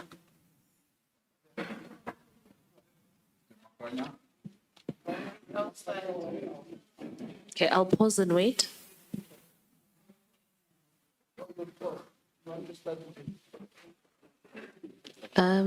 Let me actually, there's one question. Majority of my questions require him as the first port of call, but there's just one question I wanted to ask. Ndadeng Ngumalo, you said that you were advised by Higher Health to not disclose the GBV stats of the institution because of fear that if those are made public, it may deter enrollment interests. Is that correct? Yes, it wasn't for necessarily this one, for the whole. Okay. Yes. So But in any case, you know them. So Higher Health reports to you all the time about the health of your institution. in fact, I'm not even exposed to them because I started requesting them long ago. And then now, when I asked yesterday, on Thursday, why are you not sending this information? Because we wanted it as urgent as possible. And they promised to send it as quickly as possible, but I was shocked later when they said, no. They are preparing it, but they need to, I don't know whether they're sifting it or they're Can doing I just what. but- sanitize it? It's okay. Yes. So I worry, Yeah. Principal. I worry about, because it seems to be chilled. Okay, so since you've been, how long have you been principal of this institution? Acting principal? This is the 8th month. 8th month. Yeah. So in 8 months, you've never had statistics at GBV. You've only just requested them now. And even now, Higher Health is telling you they don't want to give you those stats. Previously, who did Higher Health give those statistics to? I will not be sure of my former principal. That is Who's here? I'm asking this because I'm sure where you are weirded out yourself, as I am, because it makes absolutely no sense. It's quite frankly hogwash that a principal of an institution who's supposed to have his fingers on the pulse of the institution cannot know or does not know what the GBV stats of his institution are. For me, it makes absolutely no sense. And Luena principal, Babu Ngumal, you cannot accept that response No, I as a didn't. response that makes sense. Yes, I didn't. I didn't expect it. So I'm asking Dr. Zungu for you to intervene in that regard. Because from where I'm sitting, that logic from Higher Health suggests that the numbers are so sad and so bad that they want to be concealed. Essentially, because the reason they gave you the principle is if you give you those stats and you disclose them, nobody's going to want to come here because vele, ki sexual assault, rape, GBV bill, muna. So I need you to please sort that before the end of today, Sihamba, and make sure ngiyacela kuwena baba ukuthi ubaba principal unawo lama stats uzokwazi ukuthi sixoxe kahle naye ngalama number. Ngiyabonga. Ubuyile ubaba campus manager? Okay. Behind us. The campus manager. Zolobang.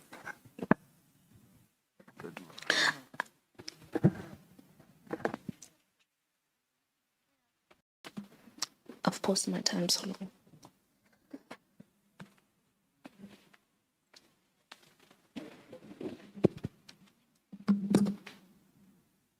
Thank you, Chef. Thank you.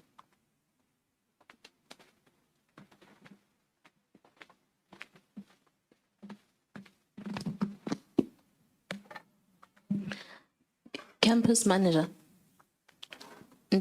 Can we give him a mic, please, for engagements? And also, let's be mindful of time, please.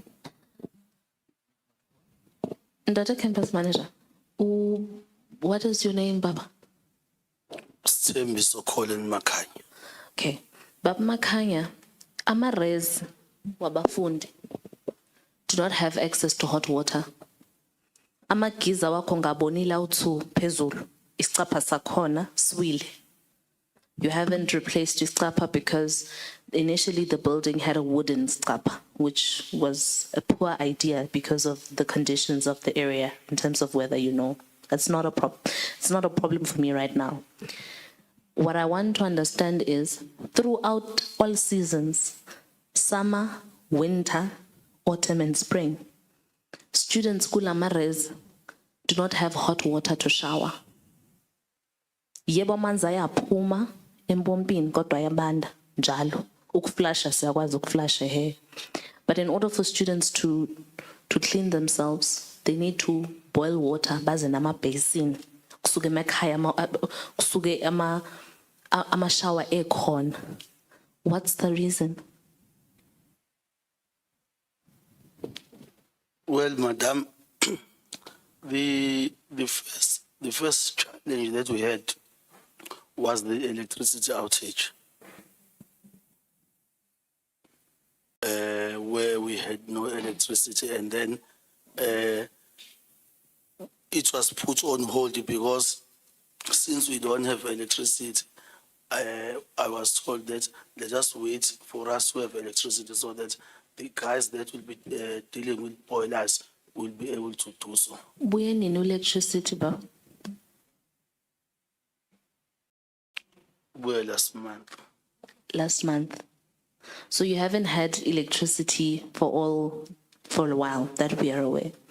So you knew when, as a campus manager, that immediately when electricity comes back, we were supposed to be in a position where we would have fixed the boilers.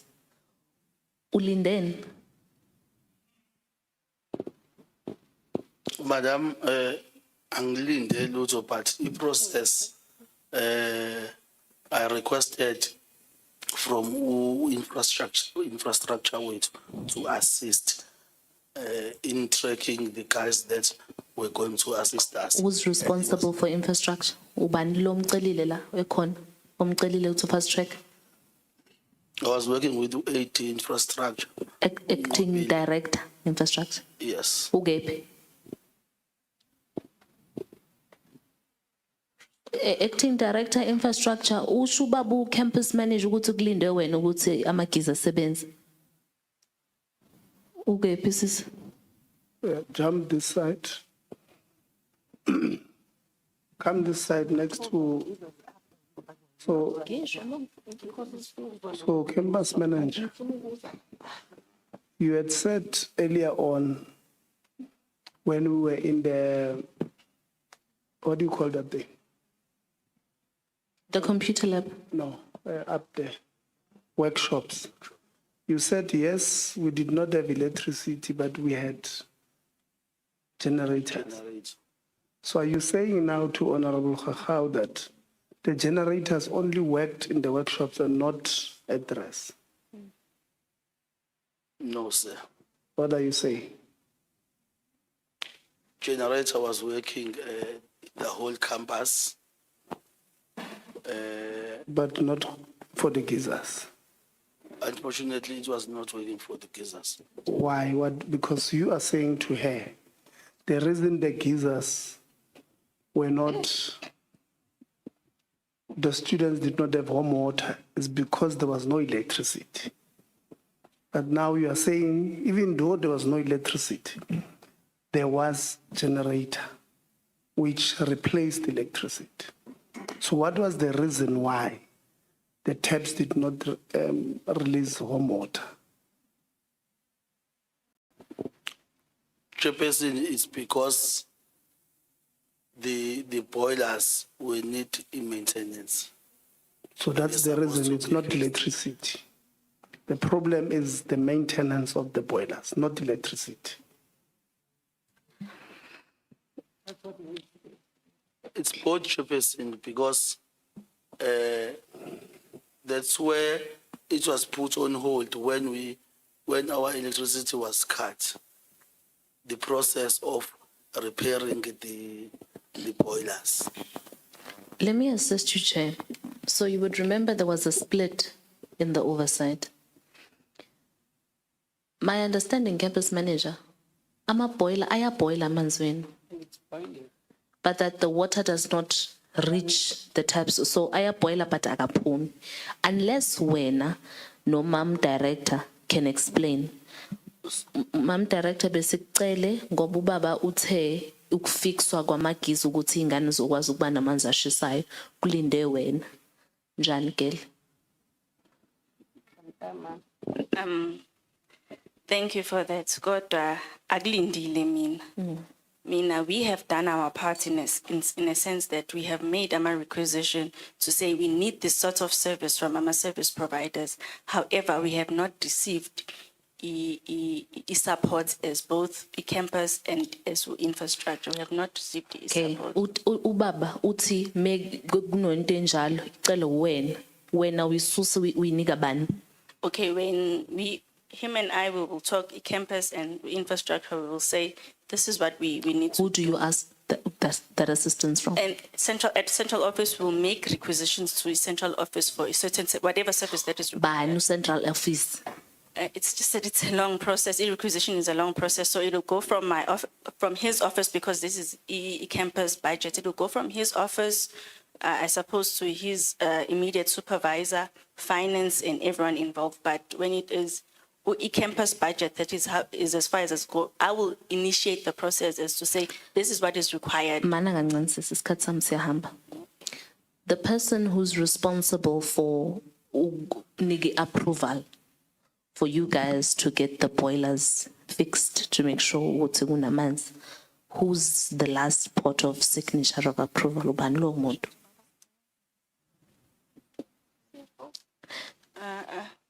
It's the CFO, if I'm not mistaken. CFO. Where CFO uhlelo lalelo yasibuka siyadlala. Who so CFO, in your understanding, when there's a requisition for maintenance and there's a broader question, it's beyond the boilers. What we're trying to understand is the ceilings are also falling in. They're falling into the students' bedrooms. They're falling into their showers. Kuningi. So how long does it take for you to fix? Like, so if there's a requisition sent for you to approve, it should immediately within a day or two, you should get that and then you must process. So what's the hold up? Yeah, I think a process, it's an electronic system, so it should be fast. But there are so many requisitions that are there on the system, but within like 2 days requisition. That's not true.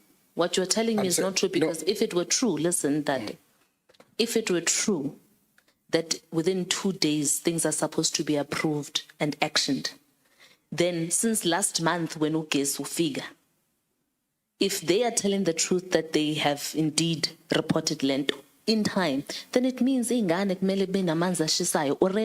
Yeah, it's somewhere where I was going. I was saying, if there are those requisitions, they must give me the requisition numbers so that I could know. But like I'm not sure if those requisitions have been launched and where are they currently. I can only track requisitions if they say it's a requisition number, so and so and so and so. I can get into the system and find out. I'm going to move, Chair, because of time, but here's the point that I want to make to you, Principal. You have a clear case of a lack of leadership across departments. Because internally under your branch, CFO, you're supposed to have managers who are responsible for fast-tracking requisitions that are important and making sure that things are done. So for me, you to say you're supposed to get a requisition number for you to check as if you are an ESCOM number to say we're going to trace if Nklakas is going to come back does not make sense to me altogether. It means the finance directorate, that office in its entirety, does not have an operating system that allows requisitions to come through and process them. And if what I'm saying is a lie, then it means the campus manager no infrastructure abawenza umsebenzi wabo ukuthi baqamba amanga bebesithi bone they send through these requisitions. But as a bottom line, Principal, you can't have a case with students are supposed to where they have showers, proper showers that just need shower heads, and there's no hot water that ingane kumele is washing dishin when there's a shower available and they must boil water. That's not right. We should not do that. Number two, campus manager.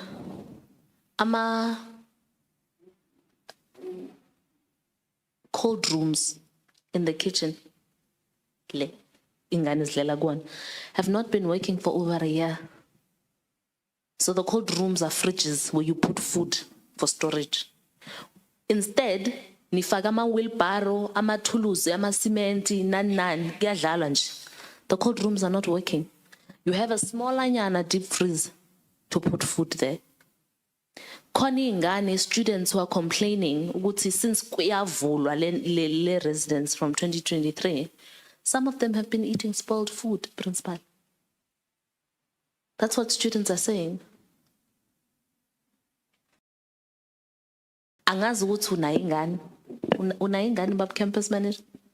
Yes, I do. Zingaki ingane zakho? Like how old are they, if you don't mind me asking? You're welcome to don't want to respond. It's okay if you don't want to. The oldest one is 22. Your oldest child is 22 years old. That is umuntu okumele mhlawumbe is in postgraduate studies mhlawumbe uyaqala ukusebenza. Shuti, they have gone through a campus experience. I'm sure you wouldn't want your child to be living at a res where ukudla kakhona bakhala ukuthi kubolile. The same principle applies to you, Principal. These things can't be happening under your watch. You guys are parents. You're supposed to be leaders. And on top of that, campus manager, when the cold room is not working, the dry storage area, umama who's responsible for the kitchen tells us ukuthi kunamagundane, ipati yamagundane kuyadlala kudliwa ukudla wengane. Whereas you can just fix the ceilings and close the leakages to make sure ukuthi ukudla kwengane is not infested, is not toxified. Anganastani yini enzima lapho. Asisho ke ufixa nini uafixa nini ama ceiling.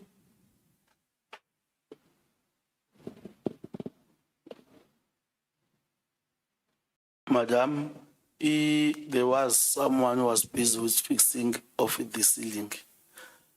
As we speak, and the one that talks to Amapes. I think, if I'm not mistaken, 2 months down the line, we did a pest control. And right now, it's a surprise that again they've surfaced, but that information, it's something that I didn't receive, but since then I've received. I will also start afresh and make a new requisition for pest control. What do you mean there was somebody who was responsible for fixing ama ceilings? Ayawa, siyabona. Uqale nini lo msebenzi? No, service provider. Uqale nini lo msebenzi wokufixa ama ceilings? Uqale last week. Ngoba kuza thina. Ngiyabuza, Chair, because there's a whole lot of web. Ufana nale TV enifake namhlanje kuseni ingane kade zihappy ukuthi i-TV ku room iyafika namhlanje kuseni ni mountain namhlanje bikade ingekho. Jigi nama ceiling no akhanda na fixa this week. Wi-Fi now ufakwe this month because the committee is coming. So if the committee was not coming, ubungeke uzuyenze lo msebenzi. Chaza ke ama-fridge walungisa nini? The order is already out, Madam, for fridges and air cons.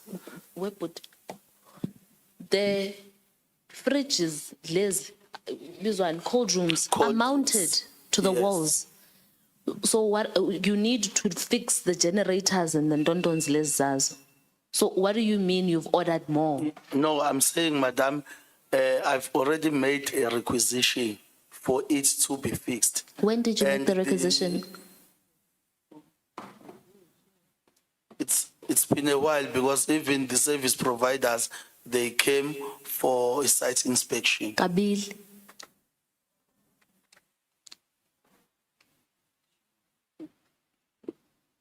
So that's why we are saying we are waiting for the processes to unfold because they came for inspection. Hopefully then they will receive the order soon and then they will start doing the job. I'm closing, Chair.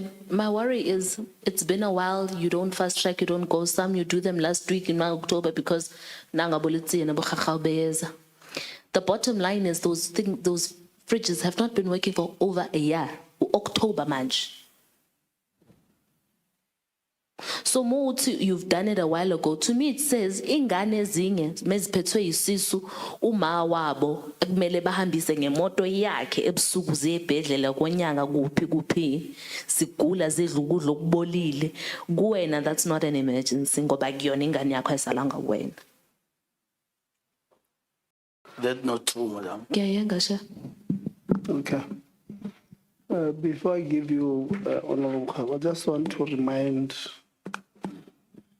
colleagues that at the beginning of the meeting I said this plenary is now a meeting of Parliament and benefits and cases of Parliament apply.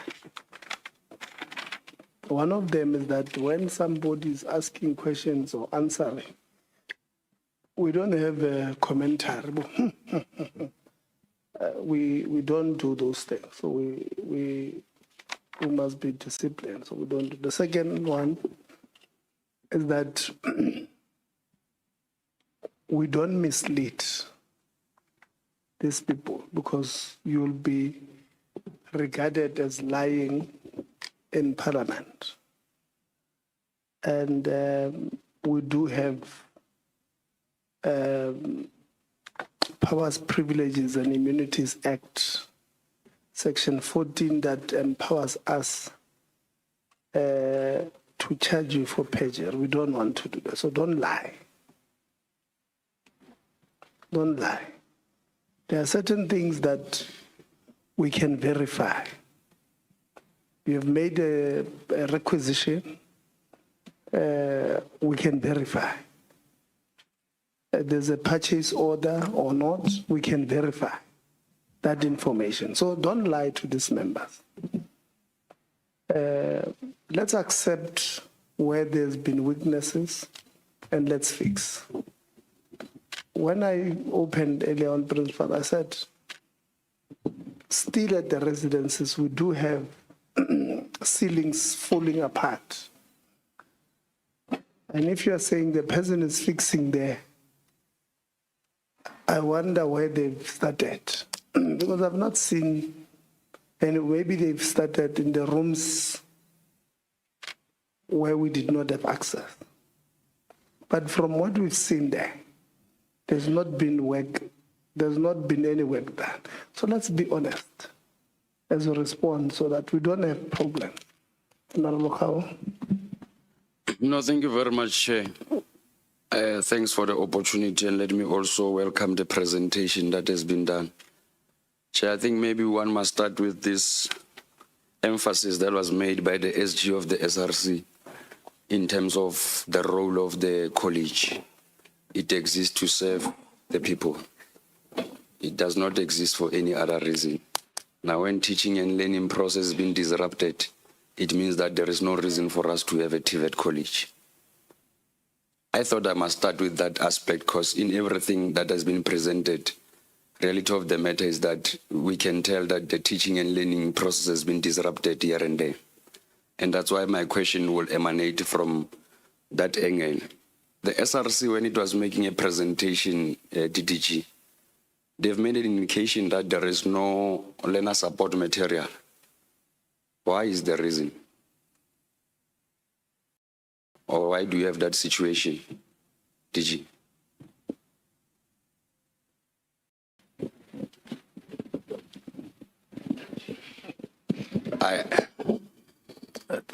Thank you, Honorable Khab. I think the college will be in a better position to respond because from our side, we do the transfers to the colleges. They take care of it. We don't do a central procurement of LTSM as a department. Thanks. Principal, why are we not having learner support or student support material? SRC has indicated that they don't receive textbooks on time. Why are we having that situation when the department has confirmed that they have transferred money to the college timelessly?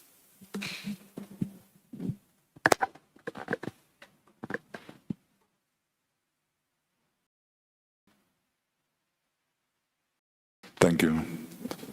I think that the learner support material was delivered late this year. Why? Though I may not be in the better position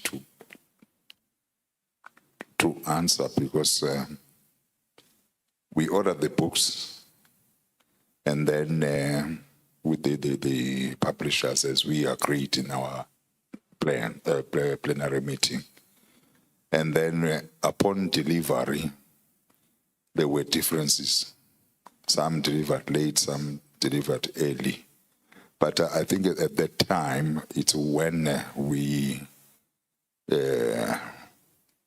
when some of the service providers or some of the publishers were not paid, which we corrected, and then they were delivered. So are you saying that the late delivery is informed by a failure to pay the service provider? Yeah. What measures, as part of consequence management, have you applied to the CFO? Is there anything that you have done to the CFO? No, sir. It's fine. Thanks, Principal. Thanks. Let's leave it. There's nothing that you have done to the CFO. Can I go to the CFO? CFO? Thank you very much, CFO. Yes, Honorable. Let's deal with your allocation. For this financial year, you were given 58.3 million. To date, you have spent 45 million. What have you spent 45 million on? Okay, even though I don't have documents in front of me, but the bulk of our subsidy, you can see most of it, it's allocated into salaries, most of it. So I think our payroll allocation, if you can look at that funding, close to about 200 million of it.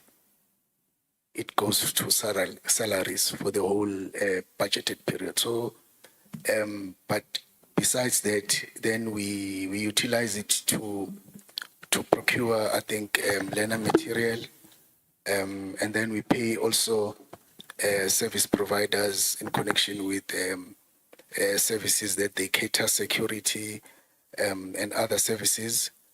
So we also pay municipal bills and rates for the college.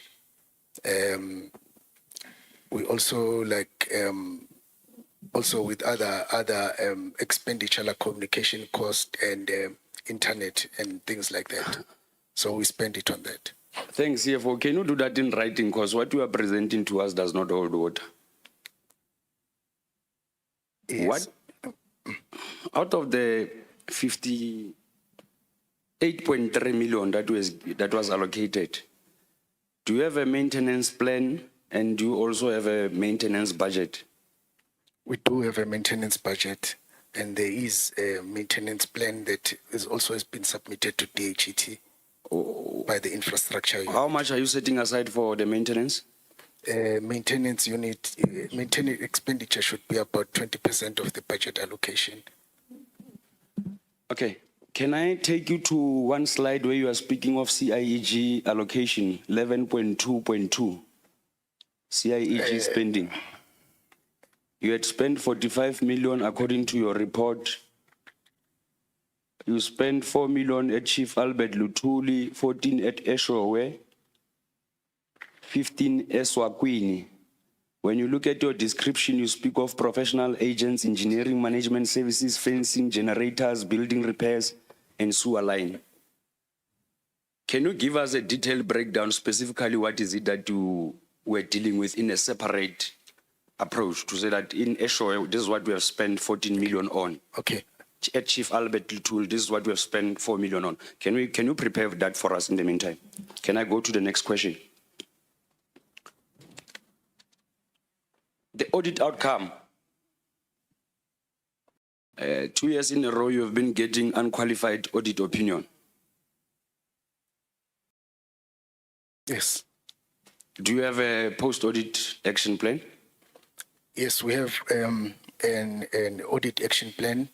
It's a standing item on the Audit and Risk Committee, and also it's monitored by our internal auditors to see the progress in connection with the audit action plan. Your supply chain management, the Auditor General is raising some red flags on and around your internal controls. According to you, what is the root cause of the audit opinion? No, the audit opinion is unqualified for 2 years. So if it's an unqualified, which means they've looked at your records. Don't explain. No, that okay, part. I'm saying. What is the root cause?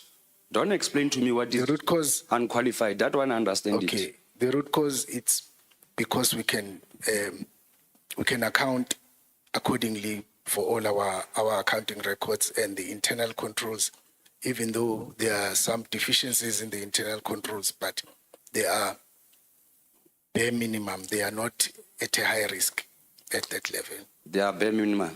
That's not what the Auditor General is saying. According to your report, they are saying that you don't have any procurement plan. In your report, you are saying that you don't have a procurement plan. How are you then procuring goods and services when you don't have a plan? I think maybe it's something that we need to speak with the HE. We provided them with a procurement plan. We have a procurement plan as part of the report that we submit to the HE and also on quarterly reports to the Finance Committee. We do have a procurement plan, an existing procurement plan. I can provide it for you now. So the HE is lying? No, I think HE, when they wrap up the audit, I think they have issues that they raise, which is not that they are lying. Maybe they didn't probe. It's fine. Your report says that the one that you have presented as an institution, it says that you don't have any procurement plan. In your own presentation, I'm just trying to locate that slide. I am not aware of that, Chair. You are not aware of it? No. We do have a procurement I'll go plan. back to it. It's fine. I'm looking for it on the slide. I'll go back to it. CFO, while we are still there, why are we spending so much money on infrastructure development and failing to maintain it?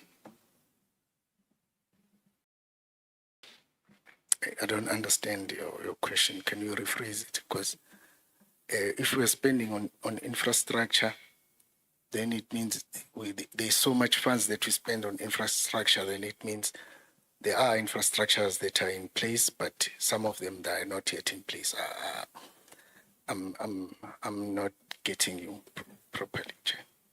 It's a straightforward question. Why do you focus on infrastructure development yet you are failing to maintain it? According to your report, you need 75 million to maintain your infrastructure. And in terms of your allocation, you only have 58.3. That's what you have put on your presentation. Have you gone through this presentation? Yes, I've gone through the infrastructure. Let me just see properly here.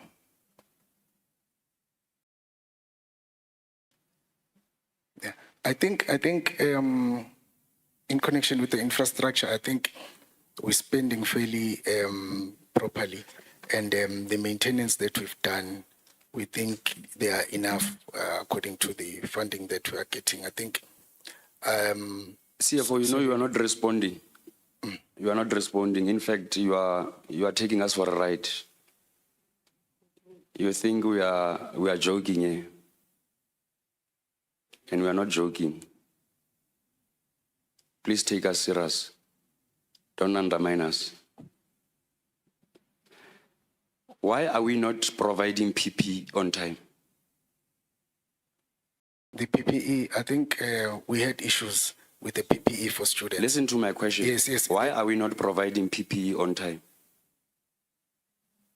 We have not been providing PPE on time because we had issues with the way that we allocated funds according to what we required to spend in connection with the PPEs, but we've rectified it currently. And we have a plan also in according to the PPE of how we're gonna look around the issues of PPE going forward. We had challenges with the PPE, we agree, but currently we have developed a plan which will assist us for the 2026 financial year to ensure that we do not have the same problem as we had currently. CFO, I'm not sure if you are listening to your own responses. Can I take you to a document that speaks of college turnaround strategy? I take you to page 5 of it that speaks of your turnaround strategy. Page 5? Yeah, page 5 of 17. Yes. It says that project income not clearly defined and finance failing to account on project spending. The recommendation in terms of the turnaround, it says that to determine actual cost of all projects. What does that thing mean? Am I understanding you right that you start a project not exactly knowing what is the overall amount of that project? Maybe it's my little understanding because you officials are arguing that members of the committee are people of NQF level 3. Explain that English that you have written there for me. Maybe it's my little understanding. Okay, I think in connection with the project, there's a unit, which is a project unit. They then look into acquiring project. It could be a skills program or whatever. Now, the challenge that we've been having in connection with that one is to develop it and have it as a fully fledged unit. It must have finance, HR, marketing, project unit. So the project manager. So that's what we've been trying to streamline, because it becomes difficult, I think, at the position that I'm sitting on, to dwell so much on issues of project unit, because it's supposed to be a unit on its own. So we've just appointed a project manager currently, and we are looking into trying to maximize matters of project and make sure that we have a project unit to develop this that stream of income for the college so that we can align it. CFO, you are not telling us the truth. Let me give you a breather. You are not telling us the truth. Think about your responses in the meantime. Let me go to the principal. Principal, Gender-based violence is a problem in South Africa. In fact, the president of the country, the only president of the country, President Ramaphosa, has declared he has declared GBV as a pandemic. What is your understanding of classified information?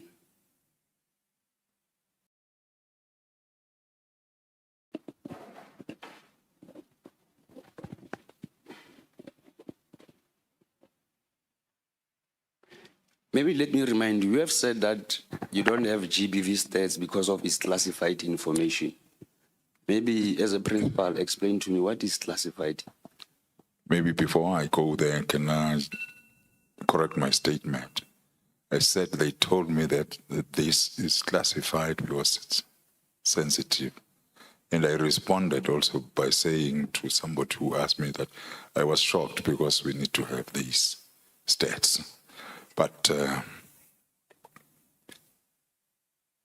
I could not believe it myself because the classified information is some information that is kept out of the access of everyone. Let's say, for instance, if you have the room that you have all the registry. Then if you say classified, it's information that cannot be exposed to anyone.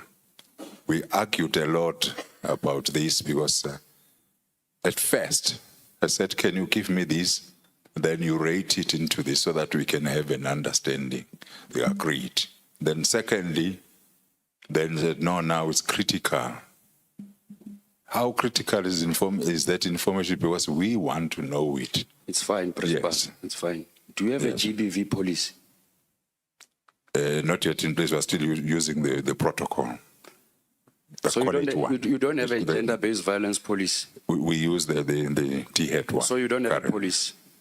We do have. Not for the college, for the department. So as a college, you don't have a gender-based violence policy? Principal, can I ask you, you said you were appointed 8 months ago. Where were you before your appointment? What was your position? DPC. Are you new in this institution? No. Okay. Okay.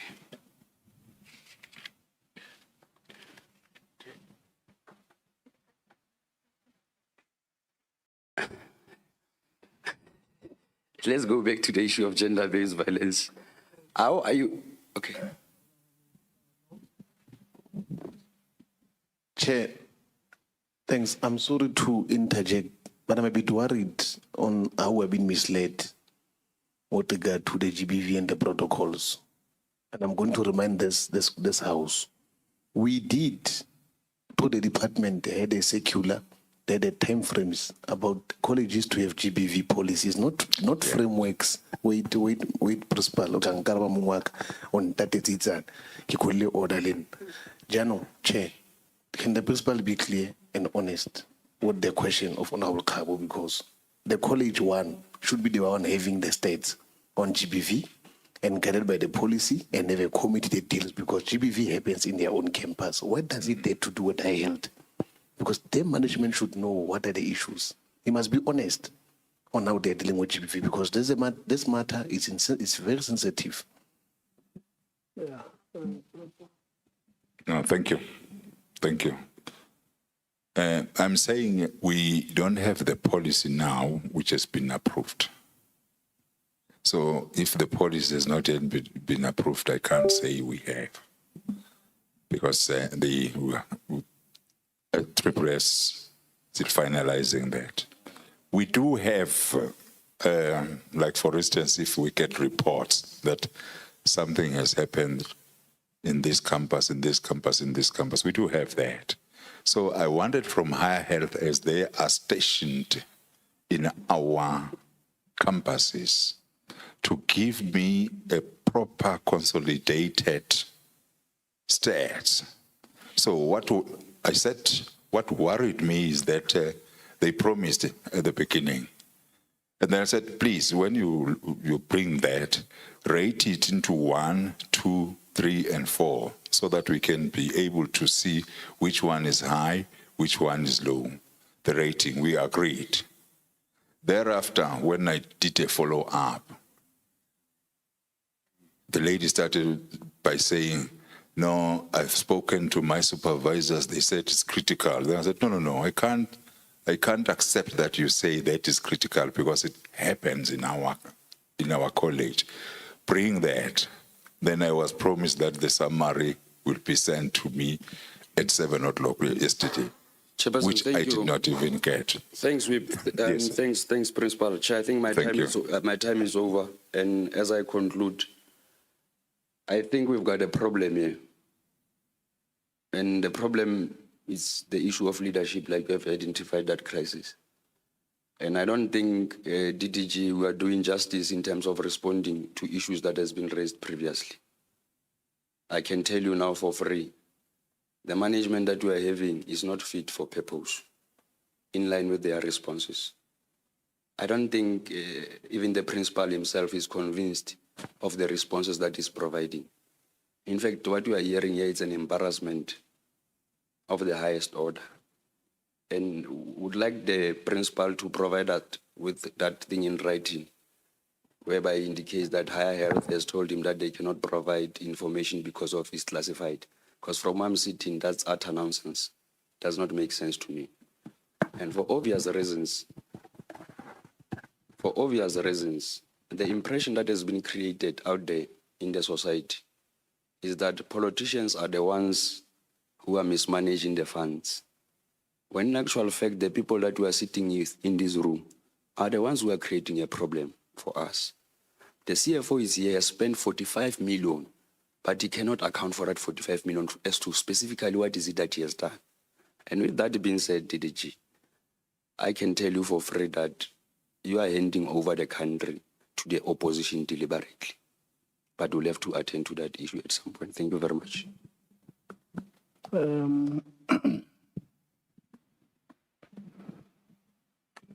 I'm told lunch is ready now.